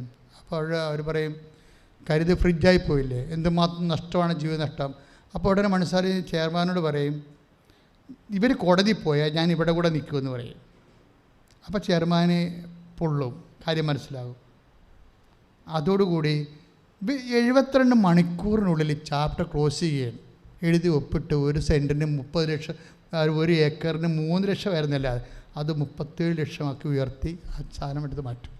ഇത്രയും സ്പീഡാണിത്. ഇത് ഉടമ്പടിയുടെ ഒരു നേച്ചർ എന്ന് പറയുന്നത്, നമ്മുടെ സാധാരണ പ്രാർത്ഥനയും ഉടമ്പടിയും തമ്മിലുള്ളത് 2 ഫീച്ചർ. ഒന്ന് ഇതിൻ്റെ പ്രസൻസാണ്. ബൈ പ്രസൻസ് നമുക്ക് ആ ചേച്ചിക്ക് പ്രസൻസ് ഫീൽ ചെയ്തില്ലേ. അവരെ പണ്ട് ഒരു ഹൗസ് വൈഫാണെന്ന് അവർ പറഞ്ഞത് ശരിയാണ്. അവരെ കൊണ്ടാണ് ഈ പണി ചെയ്തിരിക്കുന്നത്. പക്ഷേ അതിനുശേഷം സംഭവിക്കുന്നത് മേജർ പ്രോജക്റ്റാണ്. ഇതിൻ്റെ ടൈം ഷോട്ട് വരണം, കണ്ടില്ലേ? ടൈം ഷോട്ടാണ് ഉടമ്പടി രണ്ടാമത്തെ ഒരു ഫീച്ചർ. വിതിൻ നോ ടൈം 17 കൊല്ലം ഡാഗ് ചെയ്ത് കിടന്ന സംഭവമാണ് 7 ദിവസത്തിനുള്ളിൽ ചാപ്റ്റർ ക്ലോസ് ആകുന്നത്. ഇത്രയും സ്പീഡാണ്. ഇത് ഒറ്റപ്പെട്ട സംഭവമല്ല, ഇത് തന്നെയാണ് ഉടമ്പടി മുഴുവനും. നിങ്ങൾ സാക്ഷി നോക്കിയാൽ മനസ്സിലാവും. അതുകൊണ്ട് ഞാൻ അച്ഛന് നിങ്ങളോട് പറയാനുള്ളത്, ഇത് നമ്മൾ അത്ഭുതമെന്ന് പറയുന്ന പ്രാർത്ഥനയുടെ അപ്പുറത്തുള്ള സംഭവമാണിത്. എന്ന് വെച്ച് കഴിഞ്ഞാൽ ദൈവം തൻ്റെ വാക്കുകൾ കൃത്യമായിട്ട് പാലിക്കും. പക്ഷേ എനിക്കുള്ള ഒരു ഉത്കണ്ഠ എന്ന് പറയണത് എന്താണ്, ദൈവം പാലിക്കുമെന്ന് പറഞ്ഞതിൻ്റെ കാര്യം എന്നറിയാമോ? അതായത് ദൈവം ഉടമ്പടിയെക്കുറിച്ച് പറയുമ്പോൾ ദൈവം എപ്പോഴും പറയണത് ജാഗ്രതയാണ് ദൈവത്തിനുള്ളത്. ജാഗ്രത. ഈ ജാഗ്രത നമുക്കും ഉണ്ടാകണം. ദൈവത്തിന് ഉടമ്പടിയെക്കുറിച്ചുള്ള ജാഗ്രതയാണ്. അതിന് ഈ പ്രവാചകന്മാരൊക്കെ വിടുന്നില്ലേ? പ്രവാചകന്മാരൊക്കെ വിടുമ്പോൾ ഇപ്പം ജെറമിയായോട് ദൈവം ചോദിക്കുമേ, ജെറമിയാക്കൊരു ദർശനം കിട്ടും. ജെറമിയായ്ക്ക് ഈ പ്രവാചകന്മാർക്കെല്ലാം കിട്ടുന്നത് കവനൻ്റൽ ആയിട്ടുള്ള ഒരു പെർസെപ്ഷനാണ് കിട്ടുന്നത്, അതിൻ്റെ വിഷനാണ് കിട്ടുന്നത്. അപ്പോൾ ജെറമിയ ഒരു ദർശനം കാണും. അപ്പോൾ ദൈവം ചോദിക്കുമേ, ജെറമിയ വാട്ട് യു സീ? അപ്പോൾ ജെറമിയ പറയും, ജാഗ്രതാ വൃക്ഷം, ഞാനൊരു ജാഗ്രതാ വൃക്ഷം കാണുന്നെന്ന് പറയും. ജാഗ്രതാ വൃക്ഷം. അപ്പോൾ ജെറമിയ 1:11 ഞാനൊരു ജാഗ്രതാ വൃക്ഷം കാണുന്നു. അപ്പോൾ ജാഗ്രതാ വൃക്ഷം എന്ന് പറഞ്ഞാൽ എന്താ? ബദാമാണ്. ബദാമിനാണ് ജാഗ്രതാ വൃക്ഷം എന്ന് പറയുന്നത്. കാര്യം ബദാമിനൊരു പ്രത്യേകത ഉണ്ട്. നമ്മൾ കഴിക്കുന്ന ബദാമില്ലേ, അതിനൊരു വലിയ മരമാണത്. 30 മീറ്റർ നീളമുള്ള ഉയരമുള്ളൊരു മരമാണത്. അപ്പോൾ ഇത് വസന്തം വരുന്നുമ്പ് ആദ്യം പൂക്കണ മരം ബദാമാണ്. അതാണ്. അപ്പോൾ ജാഗ്രത, മുന്നറിയിപ്പാണ്. വസന്തം വരുന്നു എന്നുള്ളതിൻ്റെ മുന്നറിയിപ്പാണ്. ബദാം പൂക്കുമ്പോൾ നാട്ടുകാരെല്ലാം പറയും വസന്തം വരാൻ പോകുന്നു. അതാണ് ജാഗ്രത. അതിനാണ് ബൈബിളിൽ ജാഗ്രതാ വൃക്ഷം. അപ്പോൾ ജെറമിയായോട് ചോദിക്കാം, നീ എന്താ കാണുന്നത്? ഞാൻ ജാഗ്രതാ വൃക്ഷം കാണുന്നു. എന്നിട്ട് പറയും, അപ്പം ദൈവം പറയും, ഞാനും എൻ്റെ ജനത്തോട് അവരോട് ചെയ്ത ഉടമ്പടിയെക്കുറിച്ച് ജാഗ്രതയുണ്ടെന്ന്. യൂസേ മനസ്സിലായില്ലേ? പോയിൻ്റ് മനസ്സിലായില്ലേ? നിങ്ങൾ ദൈവത്തോടൊരു ഉടമ്പടി ചെയ്തു കഴിഞ്ഞാൽ ദൈവത്തിന് അതിൻ്റെ മേൽ ജാഗ്രത ഉണ്ടാകും. അതിൻ്റെ അർത്ഥം എന്താണ്? നമ്മൾക്കും ജാഗ്രത ഉണ്ടാകണം. പ്രാർത്ഥിക്കുക. കർത്താവേ, കർത്താവേ, കർത്താവേ, കർത്താവേ, ഉടമ്പടിയെക്കുറിച്ച് ഉടമ്പടിയെക്കുറിച്ച് അങ്ങയെപ്പോലെ അങ്ങയോട് ചെയ്ത ഉടമ്പടി പ്രകാരം എനിക്കും ജാഗ്രത തരണമേ. ശ്രുതികട്ടെ, ശ്രുതികട്ടെ. ഹല്ലേലൂയ, ഹല്ലേലൂയ, ഹല്ലേലൂയ, ഹല്ലേലൂയ. യേശുവേ നന്ദി. ഹല്ലേലൂയ, ഹല്ലേലൂയ, ഹല്ലേലൂയ. യേശുവേ ആരാധന, ആരാധന, ആരാധന, ആരാധന. ഉടമ്പടി പ്രാർത്ഥനയിൽ അമ്മ ഉടനടി പരിഹാരമേകും. ഉടമ്പടി പ്രാർത്ഥനയിൽ അമ്മ ഉടനടി പരിഹാരമേകും. അവൻ പറയുന്നത് ചെയ്തിടും. ജീവിതം ധന്യമായി തീർന്നിടും. അവൻ പറയുന്നത് ചെയ്തിടും. ജീവിതം ധന്യമായി തീർന്നിടും. ശ്രുതികട്ടെ. ഹല്ലേലൂയ, ഹല്ലേലൂയ, ഹല്ലേലൂയ, ഹല്ലേലൂയ. യേശുവേ ആരാധന, ആരാധന, ആരാധന, ആരാധന, ആരാധന. ഹല്ലേലൂയ, ഹല്ലേലൂയ, ഹല്ലേലൂയ, ഹല്ലേലൂയ. യേശുവേ നന്ദി, നന്ദി, നന്ദി, നന്ദി. ഹല്ലേലൂയ, ഹല്ലേലൂയ, ഹല്ലേലൂയ. ഹല്ലേലൂയ, ഹല്ലേലൂയ, ഹല്ലേലൂയ. യേശുവേ സ്തുതി. ഹല്ലേലൂയ. പരിശുദ്ധ പരമ ദിവ്യകാരുണ്യത്തിന് എന്നേരവും ആരാധനയും സ്തുതിയും പുകഴ്ചയും ഉണ്ടായിരിക്കട്ടെ. ഇത് തന്നെ ഡെൻസിക്ക് സംഭവിക്കുന്നത്. ഈ ഉപ്പ് ഇട്ടതിന് ശേഷം പിന്നെ അവൾക്കൊരു ഐഡിയ കിട്ടും. എന്താ ഐഡിയ? കൃപാസന മാതാവിൻ്റെ ഫോട്ടോ കൊണ്ടുവന്ന് പാറയുടെ പുറത്ത് വെക്കുക, എന്നിട്ട് വിശ്വാസ പ്രമാണം ചെല്ലുക. അപ്പോൾ ഇതിങ്ങനെ കുഴക്കിടൊക്കെ കുഴിക്കുന്നുണ്ട്, ഒരു കഥയില്ല. എന്താ പറയുക, ഡിസ് പറഞ്ഞ വെള്ളത്തിൻ്റെ സ്വരം കേൾക്കുന്നുണ്ട്. വെള്ളം എങ്ങോട്ട് പോകണമെന്ന് അറിയത്തില്ലത്. വെള്ളത്തിൻ്റെ സ്വരം കേൾക്കാം ഇങ്ങനെ ചെയ്ത് വെക്കുമ്പോഴേ. പക്ഷേ വെള്ളം എങ്ങോട്ട് പോകണമെന്ന്. അപ്പോൾ നാട്ടുകാരെന്ന് വെച്ചാൽ പറഞ്ഞേ, ഈ വെള്ളം ആ കുഴക്കിടലൂടെ താഴേക്ക് പോകണമെന്ന് ചോദിച്ചത്. അപ്പോൾ ഇവർക്ക് കൺഫ്യൂഷനായി. വെള്ളവും കിട്ടത്തില്ല, കാശും കുറേ പോകണ്ടേ, കുറേ കാശ് പോകുന്നുണ്ട്. പക്ഷേ എങ്കിലും പരിശുദ്ധാത്മാവ് ഇവരുടെ ഉള്ളിൽ നിന്ന് പറയുന്നു, നമ്മൾ ഈ വിഷയത്തിൽ വിജയിക്കുമെന്ന്. ഇതാണ് പ്രസൻസ് എന്ന് പറയുന്നത്. മനസ്സിലായില്ലേ? പ്രസൻസ് എന്ന് വെച്ച് കഴിഞ്ഞാൽ ഞാൻ നിങ്ങളുടെ കൂടെ വരും, ഞാൻ നിങ്ങളുടെ കൂടെ വരും. അപ്പം നിങ്ങൾക്ക് ചിലപ്പോൾ ബൈ പേഴ്സൺ പ്രസൻസ് കാണാൻ പറ്റത്തില്ല. ചിലക്ക് തണുപ്പ് അനുഭവിക്കുന്നു, ചിലക്ക് തണുപ്പാണ് അനുഭവിക്കുന്നത്. പക്ഷേ ചില ആൾക്കാർക്കും സ്മെല്ല് വരും. പക്ഷേ ചിലർക്ക് ഒന്നും വരത്തില്ല. ചിന്തയിൽ ഇങ്ങനെ ആന്തരിക ബോധ്യം കിട്ടിക്കൊണ്ടിരിക്കും. ഈ ആന്തരിക ബോധ്യം എന്ന് പറഞ്ഞു കഴിഞ്ഞാൽ ഒരു പ്രസൻസ് തന്നെയാണത്. അപ്പോൾ നിങ്ങൾക്ക് മനസ്സിലാകണം, നിങ്ങൾക്ക് ഒരു ആന്തരിക ധൈര്യം, ആത്മധൈര്യം. അപ്പം നിങ്ങൾ പറയും, ഇപ്പം എല്ലാവരും ഓ പോയാ തെറ്റാ ശരിയായി. പക്ഷേ ആന്തരിക ധൈര്യത്തിൽ പറയും, ഇല്ല ഇത് ശരിയാവും, ഇത് ശരിയാവും എന്ന് പറയാമെന്ന് വെച്ചാൽ, ഇപ്പം ചെറിയ ഡോക്ടർ പറയത്തില്ലേ, ഇത് കളയണം കേട്ടോ, ഇത് കളയണം ഈ കൊച്ചിനെ, ഇതിന് കണ്ണുമില്ല, ചെവിയില്ല, ഹൃദയമില്ല എന്നൊക്കെ പറയും. അപ്പോഴും ഈ ഗർഭിണിയായിട്ടുള്ള സ്ത്രീ 5-ാം മാസക്കാരത്തിയുടെ 3 സ്കാനിങ് കഴിഞ്ഞേ ഇത് ഇവിടെ പറയും, ഇല്ല ഡോക്ടറെ ഇത് കളയത്തില്ല, ഇത് അമ്മ തന്ന ഉടമ്പടി കുഞ്ഞാണ് എന്ന് പറയും. എന്താ കാര്യം? ഇത് ആന്തരിക ബോധ്യമാണ്. അവർക്ക് ആന്തരിക ബോധ്യം. ആ കൊച്ചിൻ്റെ ഹൃദയമില്ല അതിനെ. അവൾ 5 മാസം ഗർഭിണിയാണ്, 3 സ്കാനിങ് കഴിഞ്ഞ്. പക്ഷേ ഡോക്ടർ പറയും, ഇതെന്ത് മണ്ടത്തരെ കാണിക്കണത്, ഇത് ഓട്ടിസം ആയിരിക്കും ജനിച്ചു കഴിഞ്ഞാൽ. അപ്പോൾ ഇവിടെ പറയും, ഇല്ല ഡോക്ടറെ ഇത് അമ്മ തന്ന കുഞ്ഞാണ്, ഇനി അങ്ങനെയാണ് അമ്മ ഇഷ്ടമെങ്കിൽ ഞാനത് ഏറ്റെന്ന് പറയും. പക്ഷേ ഇവർക്ക് ആന്തരിക ബോധ്യം. ഈ ആന്തരിക ബോധ്യം എഴുതിവിട്ട പരീക്ഷയായാലും നീ ജയിക്കുമെന്ന് എനിക്കൊരു ബോധ്യം കിട്ടിയാൽ അത് പ്രസൻസാണ്. പറഞ്ഞാൽ മനസ്സിലായില്ലേ? പ്രസൻസ് എന്ന് പറയുന്നത് എന്താണ്? സാന്നിധ്യം. ഉടമ്പടിയുടെ ഒരു ഓഫറിംഗ് ആണ്. ഓഫർ എന്ന് പറഞ്ഞാൽ ആൾക്കാർക്ക് മനസ്സിലാവുമല്ലോ. പ്രോമിസ് എന്ന് പറഞ്ഞാൽ ഇപ്പോൾ എല്ലാവരും ഓഫർ എന്നല്ലേ പറയണത്. അപ്പോൾ ഉടമ്പടിയുടെ ദൈവം തന്നൊരു ഓഫറാണ്, I will come with you. പക്ഷേ കം വിത്ത് യു എന്ന് വെച്ചാൽ ഞാൻ നിൻ്റെ കൂടെ വരും. പക്ഷേ നിൻ്റെ കൂടെ വരുന്നു എന്ന് പറയുമ്പോൾ ബൈ പേഴ്സൺ ഇങ്ങനെ ആളായ്മയായിട്ട് വരണമല്ല പ്രശ്നം. എന്താണ്? നിനക്ക് ആന്തരിക ബോധ്യം വരും. ആന്തരിക ബോധ്യം എന്ന് പറയുന്നത് എന്താണ്? കൊടുങ്കാറ്റിൽ കർത്താവ് ഏലിയയുടെ ദർശനം കണ്ടിട്ടില്ലേ? ആദ്യം കൊടുങ്കാറ്റ് വന്നു, പിന്നെ അഗ്നി വന്നു. അഗ്നി കഴിഞ്ഞിട്ട് അഗ്നിയിൽ കർത്താവില്ലാഞ്ഞു. പിന്നെ ഒരു മൃദുസ്വരം കേട്ടു. അപ്പോൾ എലിയോട് ചോദിച്ചു, എലിയ വാട്ട് യു ആർ ഡൂയിങ്? ഞാൻ അങ്ങേക്കുറിച്ചുള്ള തീഷ്ണത ചുലിക്കുകയാണെന്ന് പറയും. അപ്പം മൃദുസ്വരത്തിലൂടെയാണ് ആ സാന്നിധ്യം വരണത്. വലിയ കാറ്റും കോളും ബഹളമായിട്ട് വരുന്നില്ല. അപ്പം ചില സമയത്ത് ആൾക്കാരെല്ലാം നമുക്കെതിരെ നിൽക്കുമ്പോഴും നമ്മൾ പറയും, ഇപ്പോൾ ഡോക്ടർ ഒരു കുട്ടിയുടെ കാര്യം പറഞ്ഞില്ലേ, നിങ്ങൾ 3 മാസം കൊണ്ട് എല്ലാവരെയും അറിയിക്കാം, 3 മാസം കൂടി ആൾ ജീവിച്ചിരിക്കത്തുള്ളൂ, ബന്ധുക്കളൊക്കെ അറിയിക്കാൻ പറഞ്ഞില്ലേ.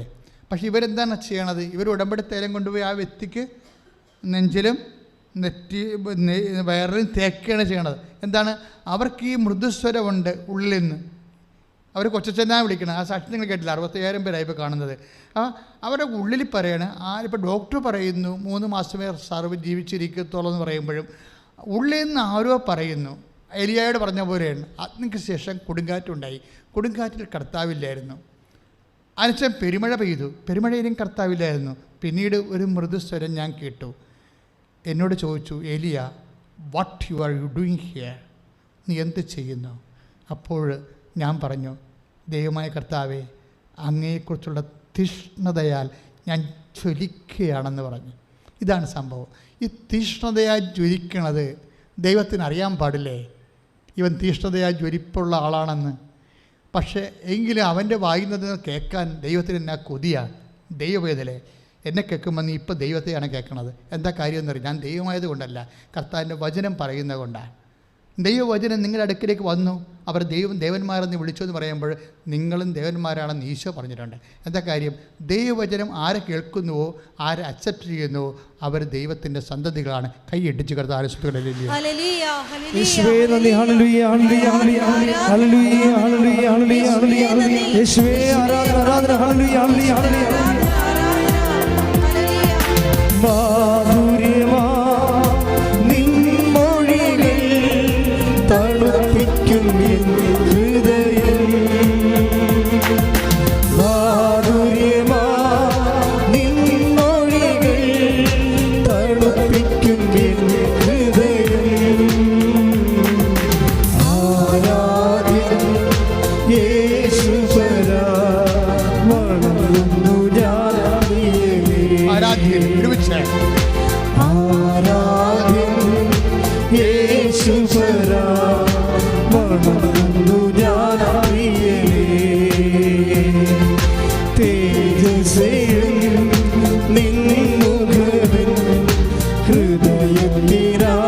ഇപ്പോൾ പരിശുദ്ധാത്മാവ് നമുക്ക് പകർന്നു തന്നുകൊണ്ടിരിക്കുന്ന ഒരു ജ്ഞാനമെന്ന് പറയണത് ആന്തരിക ബോധ്യങ്ങളെ പരിശോധിക്കാനാണ്.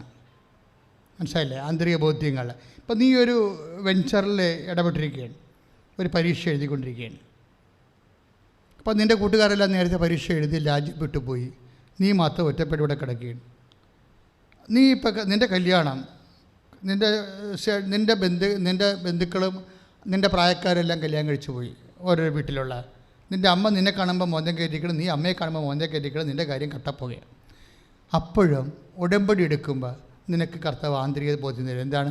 നിൻ്റെ ജീവിത പങ്കാളി എൻ്റെ കയ്യിലുണ്ട്. ആന്തരിക ബോധ്യമാണ്. എന്താ പ്രശ്നം വെച്ച് കഴിഞ്ഞാൽ എപ്പോഴും ഈശോ പറയുന്നൊരു കാര്യമുണ്ട്, ദൈവികമായ കാര്യങ്ങളെ ആന്തരിക ബോധ്യം കിട്ടിക്കഴിഞ്ഞാൽ. ഇപ്പം എന്നോട് ഈശോ പണ്ട് പറയുമായിരുന്നു, നീ കടലിൽ പോകണം, കടലിൽ പോയി കുമ്പസാരിപ്പിക്കണമെന്ന് പറയും. അപ്പം ഞാനിത് വല്ല അച്ഛമ്മയോട് പറഞ്ഞവർക്കും ഈ മനുഷ്യന് ഇപ്പം തന്നെ ഭ്രാന്താണെന്ന് വിചാരിക്കും. ഞാൻ ആരോടും പറഞ്ഞില്ല. ഞാൻ കടലിൽ പോയി, 10 കൊല്ലം പോയി. കടലിൽ ബോട്ടുകാരെ വള്ളക്കാരൊക്കെ ബോട്ട് കടലിൽ വിളിച്ചു കൂട്ടി. എന്നിട്ട് ഞാൻ ഈ കൊച്ചു വള്ളത്തിൽ ചെന്നിട്ട് ഈ ഏണി വെച്ച് വേറൊരു വലിയ വള്ളത്തിൽ കയറും, അല്ലെങ്കിൽ ബോട്ടിൽ കയറും. എന്നിട്ട് അവിടെ എല്ലാം ബോട്ടെല്ലാം വെഞ്ചരിച്ചിട്ട് ഞാൻ ചോദിക്കും, മാസങ്ങളായിട്ട് കുമ്പസാരിക്കാത്തവരുണ്ടോ എന്ന് ചോദിക്കും. അതിൽ അവരുണ്ടെന്ന് പറയുകയാണെങ്കിൽ 1-2 പേരെ അവിടെ വെച്ച് കുമ്പസാരിപ്പിക്കാം. ഞാൻ ആരോടും പറഞ്ഞില്ലല്ല. ഇത് പറഞ്ഞിരുന്നെങ്കിൽ അതായത് പാരമ്പര്യ മത്സ്യത്തൊഴിലാളികൾ പോലും സമ്മതിക്കത്തില്ല. കാര്യം എന്താ? കടൽ തെക്കൻ ഡിസംബർ മാസം എന്ന് പറയുമ്പോൾ പെട്ടെന്ന് കടൽ കൂടുന്ന സമയമാണ് തെക്കൻ കടലെന്ന് പറയും.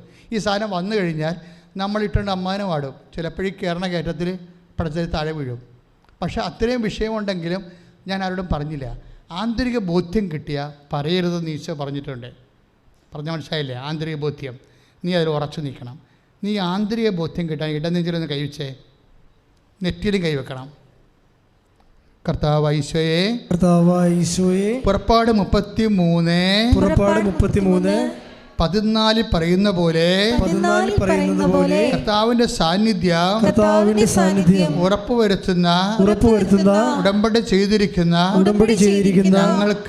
ഞങ്ങൾക്ക് ജീവിത മണ്ഡലങ്ങളിലെ ദൈവത്തിന്റെ സാന്നിധ്യം ആന്തരിക ബോധ്യമായി വരുമ്പോഴ് അത് തിരിച്ചറിഞ്ഞ് അതിൽ ഉറച്ചു നിൽക്കുവാൻ ഞങ്ങൾക്ക് ജാഗ്രതയുടെ അഭിഷേകം നൽകണമേ. ബുദ്ധിയെയും മനസ്സിനെയും പരിശുദ്ധാത്മാവിനാൽ അഭിഷേകം ചെയ്യണമേ. ദൈവത്തിന്റെ വചനങ്ങള് ദൈവത്തിന്റെ അടയാളങ്ങള് ഗ്രഹിക്കുവാൻ ഞങ്ങളുടെ ഹൃദയങ്ങളെ അങ്ങ് അഭിഷേകം ചെയ്യണമേ. ശ്രദ്ധിക്കട്ടെ.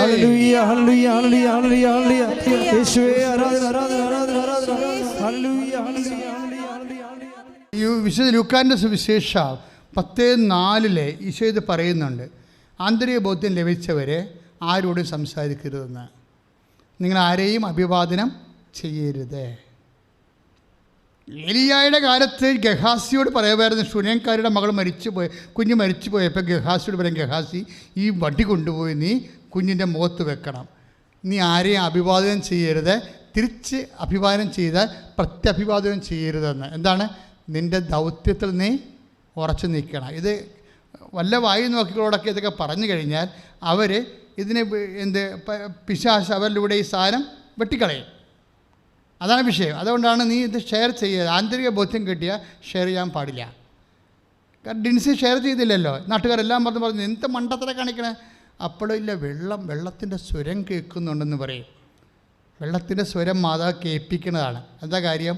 ഇതിൽ നിന്ന് അവളെ പിന്തിരിഞ്ഞ് പോകാതിരിക്കാൻ വേണ്ടി. വെള്ളം അവിടെ ഇല്ലയോ എന്നുള്ളതെന്നല്ല പ്രശ്നം. അമ്മ ഈ വിശ്വാസിക്ക് ഈ കാറ്റിൽ കർത്താവില്ലാഞ്ഞു, അഗ്നിയിൽ കർത്താവില്ലാഞ്ഞു എന്നൊക്കെ പറഞ്ഞിട്ട് ഈ സ്വരം കേൾപ്പിക്കുന്നുണ്ട് വെള്ളത്തിൻ്റെ. അപ്പോൾ അവരെന്നാ കൃപാസനം മാതാവിൻ്റെ രൂപം കൊണ്ടുവന്ന് വെച്ചിട്ട് അവിടെ വിശ്വാസപ്രമാണം ചെല്ലും. വിശ്വാസപ്രമാണം ചെല്ലുക, മാതാവിൻ്റെ രൂപം വെച്ച് വിശ്വാസപ്രമാണം ചെല്ലി ആ സമയത്ത് തന്നെ ആ രൂപം വെച്ച പാറയുടെ അടിയിൽ നിന്ന് വെള്ളം പൊങ്ങി വരാൻ തുടങ്ങും.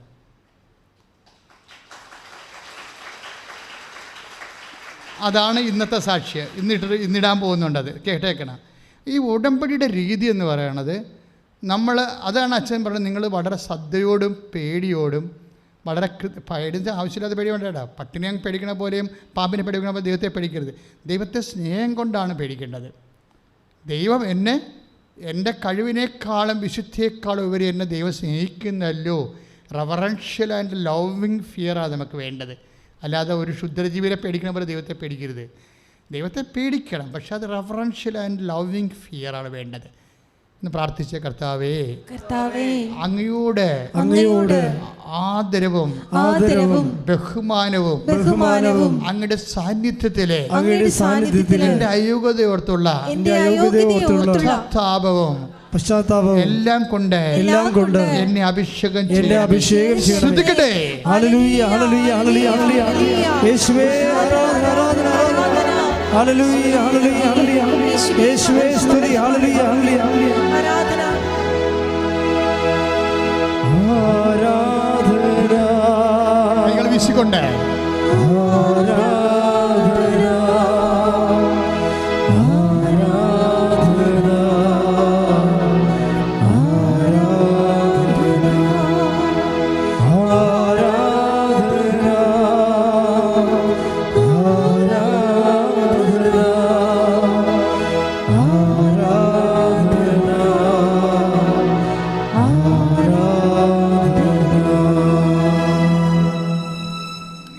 ബേസിക്കായിട്ട് എൻ്റെ മക്കളെ ഉടമ്പടി എടുത്തവർ ചെയ്യേണ്ടത്, അച്ഛൻ നമ്മൾ പറഞ്ഞത് നിങ്ങളുടെ കപ്പാസിറ്റി നിങ്ങൾ വർദ്ധിപ്പിക്കണം.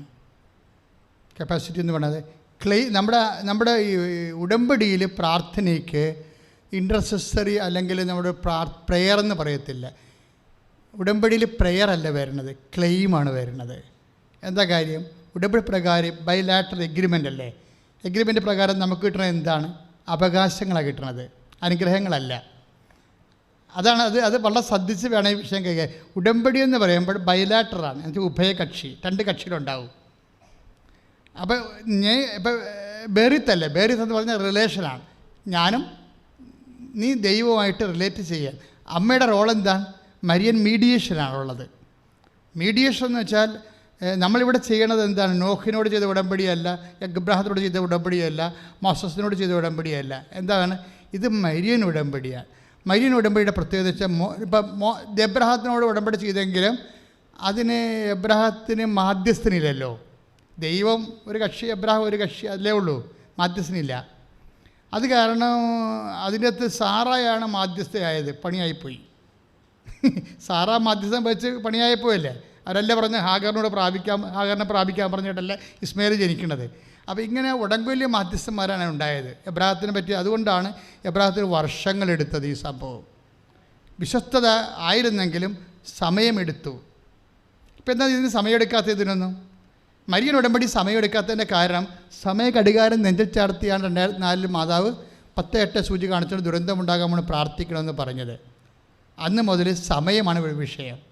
അതുകൊണ്ടാണ് അവർക്ക് വീഞ്ഞില്ല എന്ന് പറയുമ്പോൾ ഈശോ പറയും, എനിക്കും നിനക്ക് എൻ്റെ സമയം ഇനിയും സമാഗതമായിട്ടില്ല. അപ്പോൾ ആകാത്ത സമയത്തെ ആക്കിയെടുക്കാൻ അമ്മയ്ക്ക് കിട്ടിയ പരിശുദ്ധാത്മാവിൻ്റെ നോട്ടാണ് അവൻ പറയണ പോലെ ചെയ്യുക എന്ന് വെച്ചാൽ ദൈവവചനം അനുസരിച്ച് ജീവിക്കുക, ഈശോ പറഞ്ഞ പോലെ ചെയ്യുക.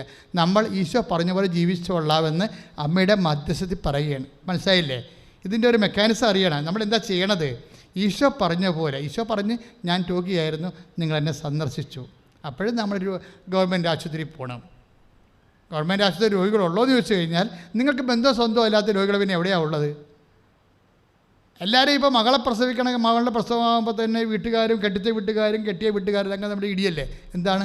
അവർക്ക് ഏറ്റവും ടോപ്പ് ആശുപത്രി കൊണ്ടുപോകണം. എന്താ കാര്യം? ഞങ്ങൾക്ക് ആൻറ്റിമാരാണ് പ്രസവം ഉണ്ടാക്കണത്. എവിടെ പ്രസവിക്കണമെന്ന് ആൻറ്റി തീരുമാനിക്കും. അമ്മയും പോയി അപ്പനും പോയി. എന്താ കാര്യം? അവർക്ക് വരണം, അവർക്കവിടെ ഇരിക്കണം, അവിടെ സ്റ്റാൻഡേർഡിന് പറ്റുന്ന രീതിയിൽ കൊണ്ട് നിന്നെ പ്രസവിപ്പിച്ചിട്ട് നിൻ്റെ കിഡ്നി അടിച്ച് മാറ്റി അതിൻ്റെ കാശും ബില്ലും ചേർത്ത് കൊടുത്താൽ നമ്മൾ ഈ വീട്ടിൽ പോരും. ഓരോരുത്തരും എന്താ നമ്മളവർക്ക് നമ്മുടെ നന്മയ്ക്ക് വേണ്ടിയാണല്ലോ ആൻറ്റി പറഞ്ഞത് നമ്മൾക്ക് വേണ്ടിയല്ല. അവർക്കവിടെ വന്നിട്ട് റെസ്റ്റിംഗ് റൂം വേണം, ആന വേണം, കൂന വേണം എന്നൊക്കെ പറഞ്ഞുകൊണ്ട് ആ കാശാര് കൊടുക്കുക? അവർ കൊടുക്കത്തില്ല, നമ്മൾ കൊടുക്കണം, അവർ കൊടുക്കണം. അപ്പോൾ ഇങ്ങനെ ഏതെങ്കിലുമൊക്കെ പൊസിഷനിലൊക്കെ ഉള്ള ആൾക്കാർ അല്ല ഇതിനകത്ത് ഉദ്ദേശിക്കണത്. ഇത് ഉദ്ദേശിക്കണ ഗവൺമെൻറ് ആശുപത്രിയിൽ നമ്മൾ ബന്ധം സ്വന്തം അല്ലാത്ത ആൾക്കാരെ നീ പോയി കാണണം. കണ്ടിട്ട് അവർക്ക് ഒരു പ്രാവശ്യം, മാസത്തിൽ ഒരു പ്രാവശ്യം നീ പോകണം. ഒരു പുതിയ ഭക്ഷണങ്ങളൊക്കെ വാങ്ങിച്ചു കൊടുക്കണം. കാര്യം ഒത്തിരി പേര് അവിടെ ബൈസ്റ്റാൻഡേഴ്സിന് പോലും ഭക്ഷണം ഇല്ലാത്ത ആൾക്കാർ ഞാൻ കണ്ടിട്ടുണ്ട്. കാര്യം എനിക്ക് ഗവൺമെൻറ് ആശുപത്രിയെക്കുറിച്ച് പലപ്പോഴും ഇപ്പോൾ എനിക്ക് സമയമില്ലാത്തതുകൊണ്ട് പണ്ട് ഞാൻ എപ്പോഴും പോകുമായിരുന്നു മെഡിക്കൽ കോളേജിൽ. എനിക്ക് പോണത് തന്നെ ഒരു ഇഷ്ടമായിരുന്നു. എൻ്റെ ഇടവകയിൽ ആരെങ്കിലും മെഡിക്കൽ കോളേജിൽ കിടക്കണമെന്ന് കഴിഞ്ഞാൽ അപ്പം പോകും കെട്ടിയെടുത്ത്. എന്തിനാണ്? അവരുടെ കൂടെ നമുക്ക് 10-30 പേരെ കാണാൻ പറ്റും. രോഗികളെയൊക്കെ കണ്ട് പ്രാർത്ഥിക്കാനും വിഷയം കേൾക്കാനും. ചിലപ്പോൾ ഒരു പ്രാർത്ഥന മതിയായിരിക്കും അവർ പോരാ രക്ഷപ്പെടാൻ വേണ്ടി. അപ്പോൾ അതെന്താ പ്രശ്നം വെച്ചാൽ നീ അങ്ങനെ ഒരു മൈൻഡ് സെറ്റ്, ഒരു മിഷൻ മൈൻഡ് ഉണ്ടാകണം. കർത്താവിന് നിന്നെ വെയിറ്റ് ചെയ്ത് നോക്കുമ്പോഴേ നിന്നെക്കൊണ്ട് ദൈവത്തിന് എന്താണ് പ്രയോജനം? നീ 60 കൊല്ലം 30 കൊല്ലമൊക്കെ ജീവിച്ചിട്ടേ എന്താണ് കർത്താവിനൊരു പ്രയോജനം ഉണ്ടായത്? ഒരു പ്രയോജനമില്ല. അതാണ് പ്രശ്നം. ആ ഒരു ഗ്യാപ്പാണ് ഉടമ്പടി ഫില്ല് ചെയ്യാൻ പറയണത്. എന്ത് ചെയ്യും? അപ്പോൾ അങ്ങനെ ഫില്ല് ചെയ്യുമ്പോൾ എന്ത് സംഭവിക്കും? നിൻ്റെ കപ്പാസിറ്റി വർദ്ധിക്കും. കപ്പാസിറ്റി എന്നറിയാമല്ലോ, അത് പ്രധാനപ്പെട്ട കാര്യമാണ്. ഇപ്പം ഞാൻ പറഞ്ഞില്ലേ 10 കൊല്ലം കടലിൽ പോയി ജീവൻ പണയം കഴിച്ച് ആൾക്കാരൊക്കെ 9 അത് കപ്പാസിറ്റിയാണത്. അത് കർത്താവിന് വേണ്ടി ആ ജോലി ചെയ്തതിൻ്റെ ബേസ്മെൻ്റ് ഉണ്ട് നമുക്ക്. അപ്പോൾ എന്തെങ്കിലും നിങ്ങൾക്ക് ക്യാൻസർ പോസ്റ്റേജ് ആണെന്ന് പറയുമ്പോൾ ഞാൻ പറഞ്ഞു, കർത്താവേ ഞാൻ കടലിൽ ജീവിതം പണയം വെച്ച് നിൻ്റെ ആത്മാവിനെ നേടാൻ വേണ്ടി വന്ന കാര്യം നീ ഓർക്കണേന്ന് ചോദിക്കും. അത് നമ്മുടെ കപ്പാസിറ്റി, ക്ലെയിമാണ് നമുക്കത്. പ്രേക്ഷിത പ്രവർത്തനമാണ് ക്ലെയിം, അല്ല അച്ഛനായതല്ല ക്ലെയിം. നമ്മൾ ചെയ്ത പ്രേക്ഷിത പ്രവർത്തനങ്ങളുണ്ട്, കർത്താവിനെ ആൾക്കാർക്ക് കൊടുക്കാൻ വേണ്ടി ചെയ്തിട്ടുള്ള കാര്യങ്ങളുണ്ട്. അതാണ് ക്ലെയിം എന്ന് പറയും. ഇതുപോലെ നിങ്ങൾക്ക് ഉടമ്പടി ക്ലെയിമുണ്ട്. എന്താണ്? നിങ്ങളോട് ഞാൻ പറഞ്ഞിട്ടുണ്ട്, പത്രം കൊണ്ടേ കൊടുക്കണം. നിങ്ങൾ തന്നെ ആരെ ഏൽപ്പിക്കരുത്, നിങ്ങൾ തന്നെ കൊടുക്കണം. എന്തിനാണ്? ഈശോനെ അറിയാത്തവരെ അറിയാൻ നിങ്ങൾ പ്രാർത്ഥിച്ച് കൊടുക്കണം. വെറുതെ കൊടുത്താൽ പോരാ. കർത്താവ് ഈ പത്രം വായിക്കുന്നവർ ഇതിൻ്റെ മുഴുവൻ ഉടമ്പടി സാക്ഷ്യങ്ങളാണല്ലോ. 120 സാക്ഷ്യങ്ങളുണ്ട് ഉടമ്പടിയുടെ. ഏറ്റവും മേജർ സാക്ഷ്യങ്ങൾ. ഇത് കണ്ടവൻ തലകറങ്ങി വീഴും, കർത്താവിനെ തിരക്കി ഓടി വരും. അപ്പോൾ പ്രാർത്ഥിക്കണം. പ്രാർത്ഥിച്ചേ, കർത്താവ് ദൈവമേ, കർത്താവായ ദൈവമേ, ഞാൻ കൊടുക്കുന്ന സാക്ഷ്യപത്രം വായിക്കുന്നവരെ നിന്നെ അറിയുവാനും ആത്മരക്ഷ പ്രാപിക്കുവാനും നിന്നിൽ നിന്ന് ആശ്വാസവും നേടുവാൻ ഇടയാക്കണമേ. എന്നെ സുവിശേഷത്തിന്റെ ഉപകരണവും സാക്ഷിയുമാക്കണമേ. എൻ്റെ മക്കൾ, ഇതിനകത്ത് കഴിവ് ഒരു പ്രശ്നമാണ്. ഇപ്പം നിങ്ങൾ വ്യക്തികൾ, ഞാൻ പറഞ്ഞ വ്യക്തികൾ അവരുടെ സാധ്യതകളെ രണ്ടാമത് പുനർസ്റ്റേറ്റ് ചെയ്യണം. അതായത് വ്യക്തികൾ, ഇപ്പം നിങ്ങൾക്ക് ഉള്ള കഴിവില്ലേ, ഇപ്പം നമ്മുടെ കഴിവനുസരിച്ചാണ് നമുക്ക് ദൈവമായിട്ട് നമ്മുടെ കപ്പാസിറ്റി വർദ്ധിപ്പിക്കണത്. ഇപ്പം നിങ്ങൾ എന്തുമാത്രം പ്രാർത്ഥന ദൈവത്തിന് വേണ്ടി, ദൈവത്തിൻ്റെ വചനം അവൻ പറയണ പോലെ ചെയ്യുകയല്ലേ.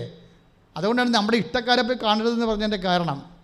നമ്മുടെ ഇഷ്ടക്കാരൊക്കെ കിടപ്പുണ്ടാകും, ബന്ധുക്കൾ, സ്വന്തപ്പെട്ട ഫ്രണ്ട്സൊക്കെ കിടപ്പുണ്ടാകും, അതല്ല പ്രശ്നം. അതുവരെ കാണണ്ടെന്നല്ല, അവരെ കണ്ടുകൊണ്ട് റിട്ടേൺസ് ഒന്നുമില്ല. എന്താ കാര്യം? അതെല്ലാം കടമയാണെന്ന് പറയും ഈശോ. നിങ്ങളെ ബന്ധു സ്വന്തം ആൾക്കാരൊക്കെ പോയി കണ്ട് പ്രാർത്ഥിച്ചു കഴിഞ്ഞാലേ അതൊക്കെ നിങ്ങളുടെ കടമയാണെന്ന് ഈശോ പറയും. കാര്യം നിങ്ങൾ അവളിൽ നിന്ന് ഏതെങ്കിലും കാലത്ത് എന്തെങ്കിലും കൈപ്പറ്റി കാണുമല്ലോ. അതല്ല ഈശോ, നിങ്ങളുടെ പ്രതിഫലം നിങ്ങൾ നേരത്തെ സ്വീകരിച്ചിട്ടുണ്ട് എന്നല്ല ഈശോ പറയണത്. പ്രതിഫലത്തിന് എന്താണ് അവകാശം എന്നൊക്കെ ഈശോ ചോദിക്കുന്നത് എന്താണ്? പ്രതിഫലത്തിന് അവകാശം വേണമെങ്കിൽ നമുക്ക് പ്രതിഫല ബന്ധമില്ലാത്ത ആൾക്കാരെയാണ് പ്രേക്ഷിത പ്രവർത്തനത്തിന് വേണ്ടി നമ്മൾ തിരഞ്ഞെടുക്കേണ്ടത്. അപ്പോഴാണ് കപ്പാസിറ്റി കൂടുതൽ. ഇപ്പോൾ പത്രോസും പൗലോസും ആർക്കാണ് കപ്പാസിറ്റി കൂടുതൽ? പത്രോസും പൗലോസും ആർക്കാണ് കപ്പാസിറ്റി കൂടുതൽ? പറഞ്ഞോ, ആർക്കാണ് കപ്പാസിറ്റി കൂടുതൽ? ചിലർ പറയും പൗലോസിനാണെന്ന്, പക്ഷെ ഞാൻ പറയും പത്രോസിന് തന്നെയാണെന്ന് പറയും. അതെന്താ കാര്യം എന്ന് വെച്ച് കഴിഞ്ഞാൽ, പൗലോസിനോട് ഈശോ പറഞ്ഞത് എന്താണ്? അനനിയാസ് പറയും, ഇവൻ പ്രശ്നം ഉണ്ടാക്കി നടക്കുന്ന പാർട്ടിയാണ്, ഇവൻ യെരുശലേമിൽ പോയി ക്രിസ്ത്യാനിയൊക്കെ കൊന്നിച്ച് നടക്കുന്ന സാവുകളാണ്, കൊലപാതകയാണെന്ന് പറയുമ്പോൾ ഈശോ പറയും അങ്ങനെയൊന്നുമില്ല. 9:15 നടപടി പുസ്തകത്തിൽ 9:15 ഇവൻ ഞാൻ തിരഞ്ഞെടുത്തിരിക്കണം, അവനെ ഇസ്രയേലിലും രാജാക്കന്മാരുടെ മുമ്പിലും അവൻ എനിക്ക് എൻ്റെ നാമം വഹിക്കുന്ന പാത്രമായിരിക്കും എന്ന് പറയും. അവൻ വലിയ പ്രേക്ഷിത പ്രവർത്തകനായിട്ട് ഞാൻ അവനെ തിരഞ്ഞെടുത്തിരിക്കുക, എൻ്റെ നാമം. പക്ഷെ പത്രോസിനോട് പറയണത് അതല്ല പറയണത്. പത്രോസിനോട് പാത്രം എന്നല്ല പറയണത്, വിരിപ്പാണെന്നാണ് പറയണത്. അവൻ കേപ്പായിൽ അവന് കഫർനാമിൽ അവൻ്റെ കുടുംബത്തിൽ ഇരുന്നുകൊണ്ട് പ്രാർത്ഥിച്ചുകൊണ്ടിരിക്കുന്ന സമയത്ത് പെട്ടെന്ന് അവൻ ദർശനം കണ്ടിട്ട് ഒരു വിരിപ്പ്, ആകാശത്തുനിന്ന് 4 മൂലയ്ക്ക് പിടിച്ചിറക്കിയ ഒരു വിരിപ്പ് കാണുവന്. 15:15 നടപടി പുസ്തകത്തിൻ്റെ വിരിപ്പ് ഇറങ്ങി താഴേക്ക് വരുമ്പോൾ ലോകത്തിലുള്ള മുഴുവൻ ജീവജാലങ്ങളെ കണ്ടിട്ട് 10 ദിവസം ഞെട്ടിട്ട് പറയും, അഗ്ലി, എന്ത് കഷ്ടമാണ്. അപ്പോൾ പറയും, ദൈവം പറയും, കൊന്ന് തിന്നടാന്ന് പറയും. പറയും, ഞാൻ തിന്നത്തില്ല, ലോകത്തിലുള്ള വൃത്തികെട്ട സാരമൊന്നും ഞാൻ കഴിക്കത്തില്ലെന്ന് നിനക്കറിയത്തില്ല, ദൈവത്തോട് ചോദിക്കും. അപ്പോൾ ഞാൻ വിശുദ്ധീകരിച്ചതാണെന്ന് പറയും. അപ്പോൾ എന്താണ് അത്? വിരിപ്പ്. എന്ന് വെച്ച് കഴിഞ്ഞാൽ അപ്പോൾ കൊർണേലിയസിൻ്റെ വീട്ടിൽ നിന്ന് ഒരാൾ വന്നിട്ട് പുറകെ വന്ന് കൊട്ടും. അപ്പോൾ തുറക്കുമ്പോൾ 2 പേര്, എന്താ? കൊർണേലിയസിന് എൻ്റെ വീട്ടിലോട്ട് നിന്നെ വിളിക്കാൻ വേണ്ടി വന്നതാണ്. 10 ദിവസം ഒന്നും മിണ്ടാതെ പോവും. എന്താ കാര്യം? ഈ വിരിപ്പിൽ ഇറങ്ങിയിരിക്കുന്നത് എന്താണ്? കർത്താവ് ലോകം മുഴുവനും ഇവനെ ഏൽപ്പിച്ചിരിക്കുക. ലോകം മുഴുവനും 16:15 മർക്കോസിൻ്റെ സുവിശേഷം എന്താ പറഞ്ഞിരിക്കുന്നത്? ലോകം മുഴുവനും പോയി സർവ്വസൃഷ്ടികളോടും സുവിശേഷം പ്രസംഗിക്കാൻ. അപ്പോൾ ലോകത്തിലേക്ക് പൗലോസ് 4 സ്ഥലത്തേക്ക് പോയെങ്കിൽ 4 പ്രേക്ഷിത യാത്ര നടത്തിയെങ്കിൽ മറ്റുള്ള 11 ശിഷ്യന്മാരെ കൊണ്ട് ലോകം മുഴുവനും കൊണ്ട് വിടാൻ വേണ്ടിയുള്ള അപ്പോസ്തലന്മാരുടെ അപ്പോസ്തലനായിട്ട് 10 ദിവസം ഉയർത്തിയിരിക്കണം. കൈ ഇടിച്ച് കർത്താവിനെ സ്തുതിക്കുക.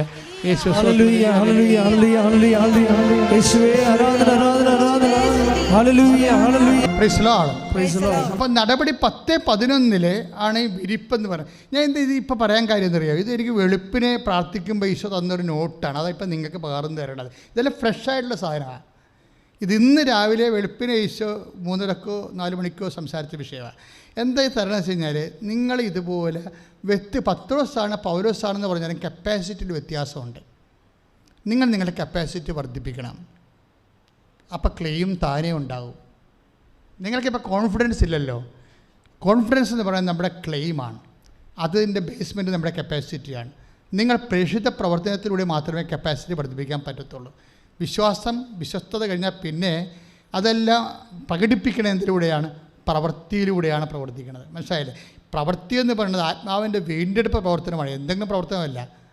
പഞ്ചായത്ത് പാലം ഒടിഞ്ഞു കിടക്കുകയാണെങ്കിൽ സ്വാഭാവികമായിട്ട് ആൾക്കാർക്ക് പോകാൻ പറ്റുകയില്ലെങ്കിൽ ആ പാലം നിനക്ക് നേരെ നന്നാക്കിയിടാം. പക്ഷേ ഒരു പ്രശ്നമുണ്ട്, എന്താണ്? നാമം വഹിക്കണം. അടുത്ത പ്രാവശ്യം ഇലക്ഷന് വേണ്ടി നിൽക്കാൻ വേണ്ടിയായിരിക്കും, അപ്പം നിൻ്റെ നാമം മാത്രമായിരിക്കും അത്. എൻ്റെ നാമം വഹിക്കുന്ന പാത്രമായിട്ട് അവൻ ഉയർത്തുമെന്ന് പറഞ്ഞു കഴിഞ്ഞാൽ ഒരു പ്രേക്ഷിതൻ 9:15 നടപടി പുസ്തകത്തിൽ വഹിക്കേണ്ട നാമം യേശു ക്രിസ്തുവിൻ്റെ നാമമാണ്. അവൻ്റെ നാമത്തിൻ്റെ മഹത്വത്തിന് വേണ്ടിയാണ് നീ അഭിഷേകം ചെയ്തിരിക്കുന്നത്. അതിന് നമുക്ക് സ്വാഭാവികമായിട്ട് തോന്നാൻ സാധ്യതയുള്ളത് ക്ഷയമാണ്. ഇപ്പോൾ MD ഡോക്ടറാണ് നീ, അല്ലെങ്കിൽ നീ ഒരു ഓഫീസിൻ്റെ മെയിൻ ആളാണ് എന്നൊക്കെ പറഞ്ഞില്ലേ, ഇതിലൊക്കെ.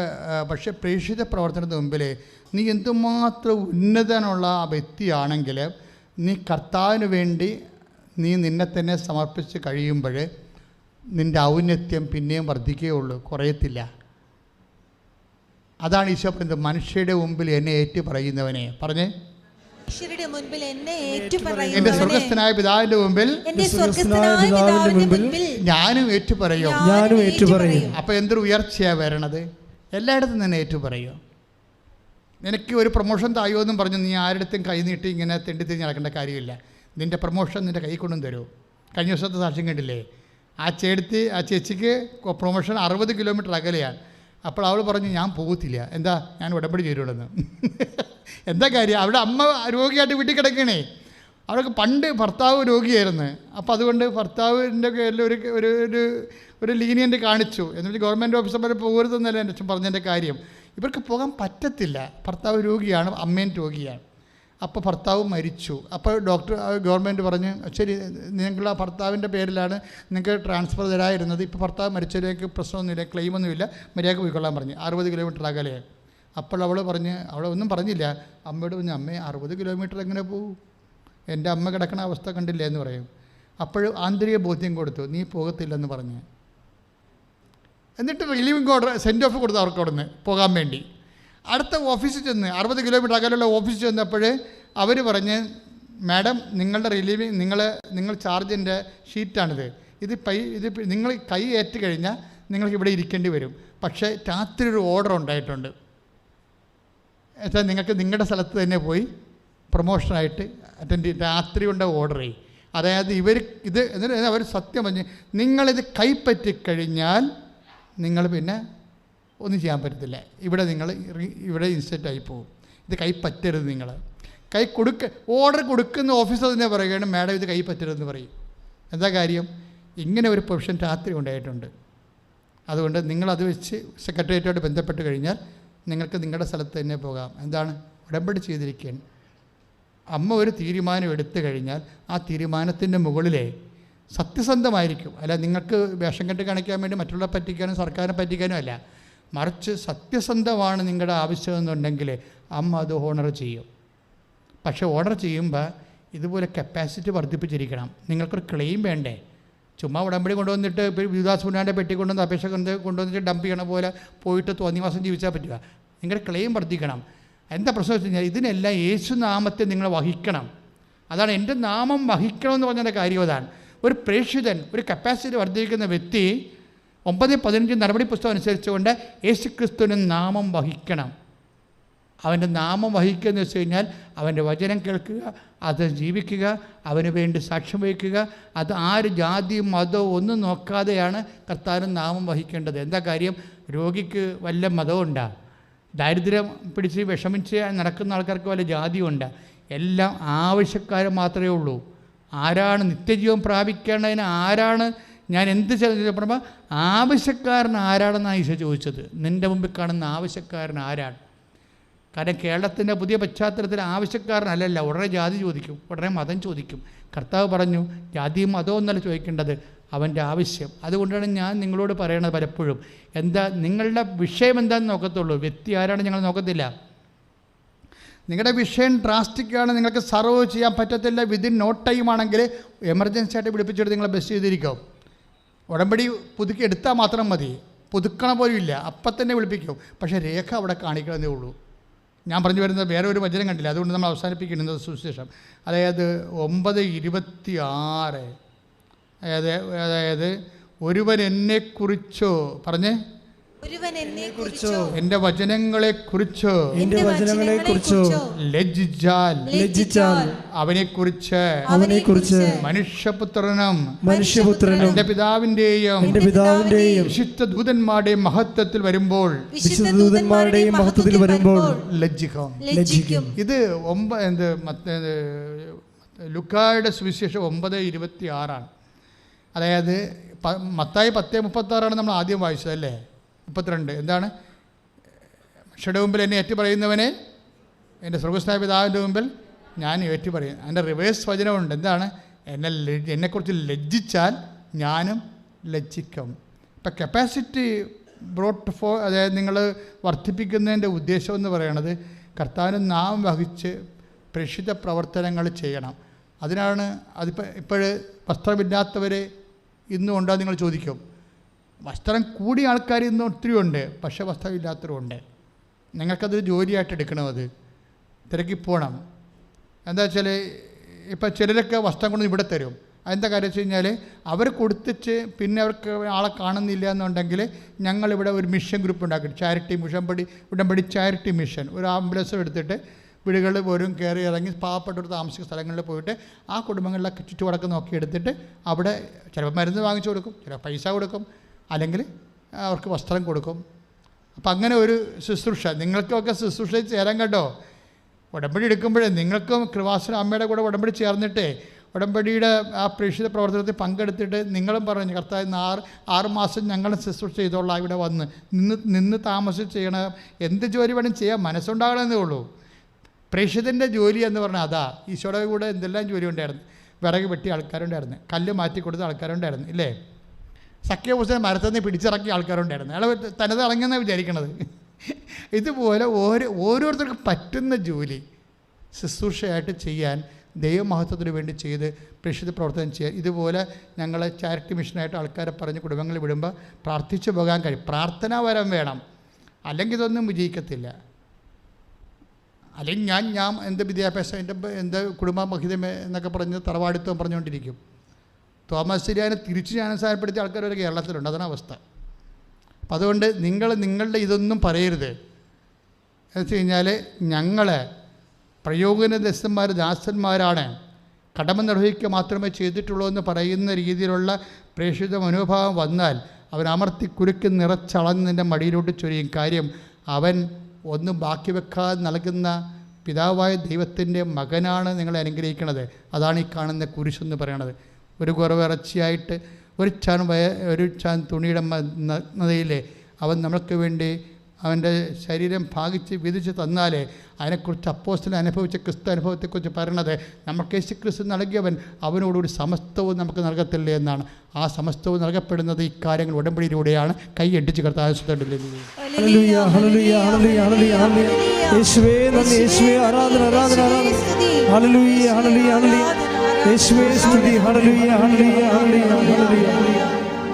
സമാപന ആശീർവാദമാണ് മക്കളെ. ഈ സമയം ഒരു സീരിയസ് ടൈമാണ് കേട്ടോ.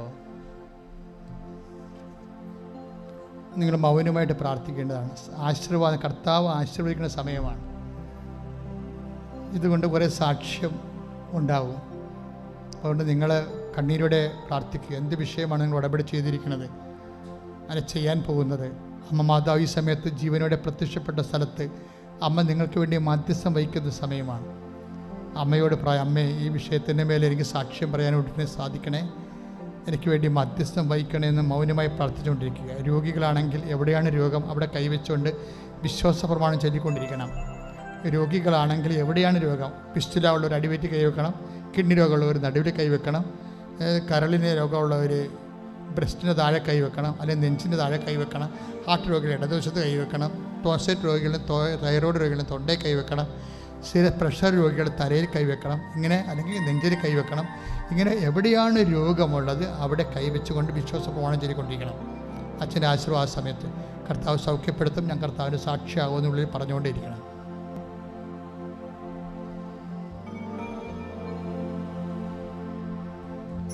സ്തുതിച്ച് പ്രാർത്ഥിക്കട്ടെ. ഹല്ലേലൂയ ഹല്ലേലൂയ ഹല്ലേലൂയ. യേശുവേ ആരാധന ആരാധന ആരാധന ആരാധന. ഹല്ലേലൂയ ഹല്ലേലൂയ ഹല്ലേലൂയ ഹല്ലേലൂയ ഹല്ലേലൂയ യേശുവേ നന്ദി യേശുവേ സ്തുതി ഹല്ലേലൂയ ഹല്ലേലൂയ ഹല്ലേലൂയ ഹല്ലേലൂയ ഹല്ലേലൂയ യേശുവേ യേശുവേ യേശുവേ ആരാധന ആരാധന ആരാധന ആരാധന ഹല്ലേലൂയ ഹല്ലേലൂയ ഹല്ലേലൂയ ഹല്ലേലൂയ യേശുവേ നന്ദി യേശുവേ സ്തുതി ഹല്ലേലൂയ ഹല്ലേലൂയ ഹല്ലേലൂയ യേശുവേ ആരാധന ആരാധന ആരാധന ഹല്ലേലൂയ ഹല്ലേലൂയ ഹല്ലേലൂയ ഹല്ലേലൂയ യേശുവേ സ്തുതി സ്തുതി സ്തുതി ഹല്ലേലൂയ ഹല്ലേലൂയ ഹല്ലേലൂയ ഹല്ലേലൂയ ഹല്ലേലൂയ ഹല്ലേലൂയ ഹല്ലേലൂയ ഹല്ലേലൂയ യേശുവേ പരിശുദ്ധ പരമമാ ദിവ്യകാരുണ്യമേ എന്നുമെന്നും അംഗീകാരാധന പരിശുദ്ധ പരമമാ ദിവ്യകാരുണ്യമേ എന്നുമെന്നും അംഗീകാരാധന പരിശുദ്ധ പരമമാ ദിവ്യകാരുണ്യമേ എന്നുമെന്നും അംഗീകാരാധന. ശിരസ്സ് നമിച്ച് പരിശുദ്ധ പരമ ദിവ്യകാരുണ്യത്തിന് നേരവും ആരാധനയും സ്തുതിയും പുകഴ്ചയും ഉണ്ടായിരിക്കട്ടെ. നിത്യസ്തുതിക്ക് യോഗ്യനായ പരിശുദ്ധ പരമ ദിവ്യകാരുണ്യത്തിന് നേരവും ആരാധനയും സ്തുതിയും പുകഴ്ചയും ഉണ്ടായിരിക്കട്ടെ. എന്നും നമ്മെ സ്നേഹിക്കുകയും പരിപാലിക്കുകയും ചെയ്യുന്ന പരിശുദ്ധ പരമ ദിവ്യകാരുണ്യത്തിന് നേരവും ആരാധനയും സ്തുതിയും പുകഴ്ചയും ഉണ്ടായിരിക്കട്ടെ. ആവേ ആവേ ആവേ മരിയ ആവേ ആവേ ആവേ മരിയ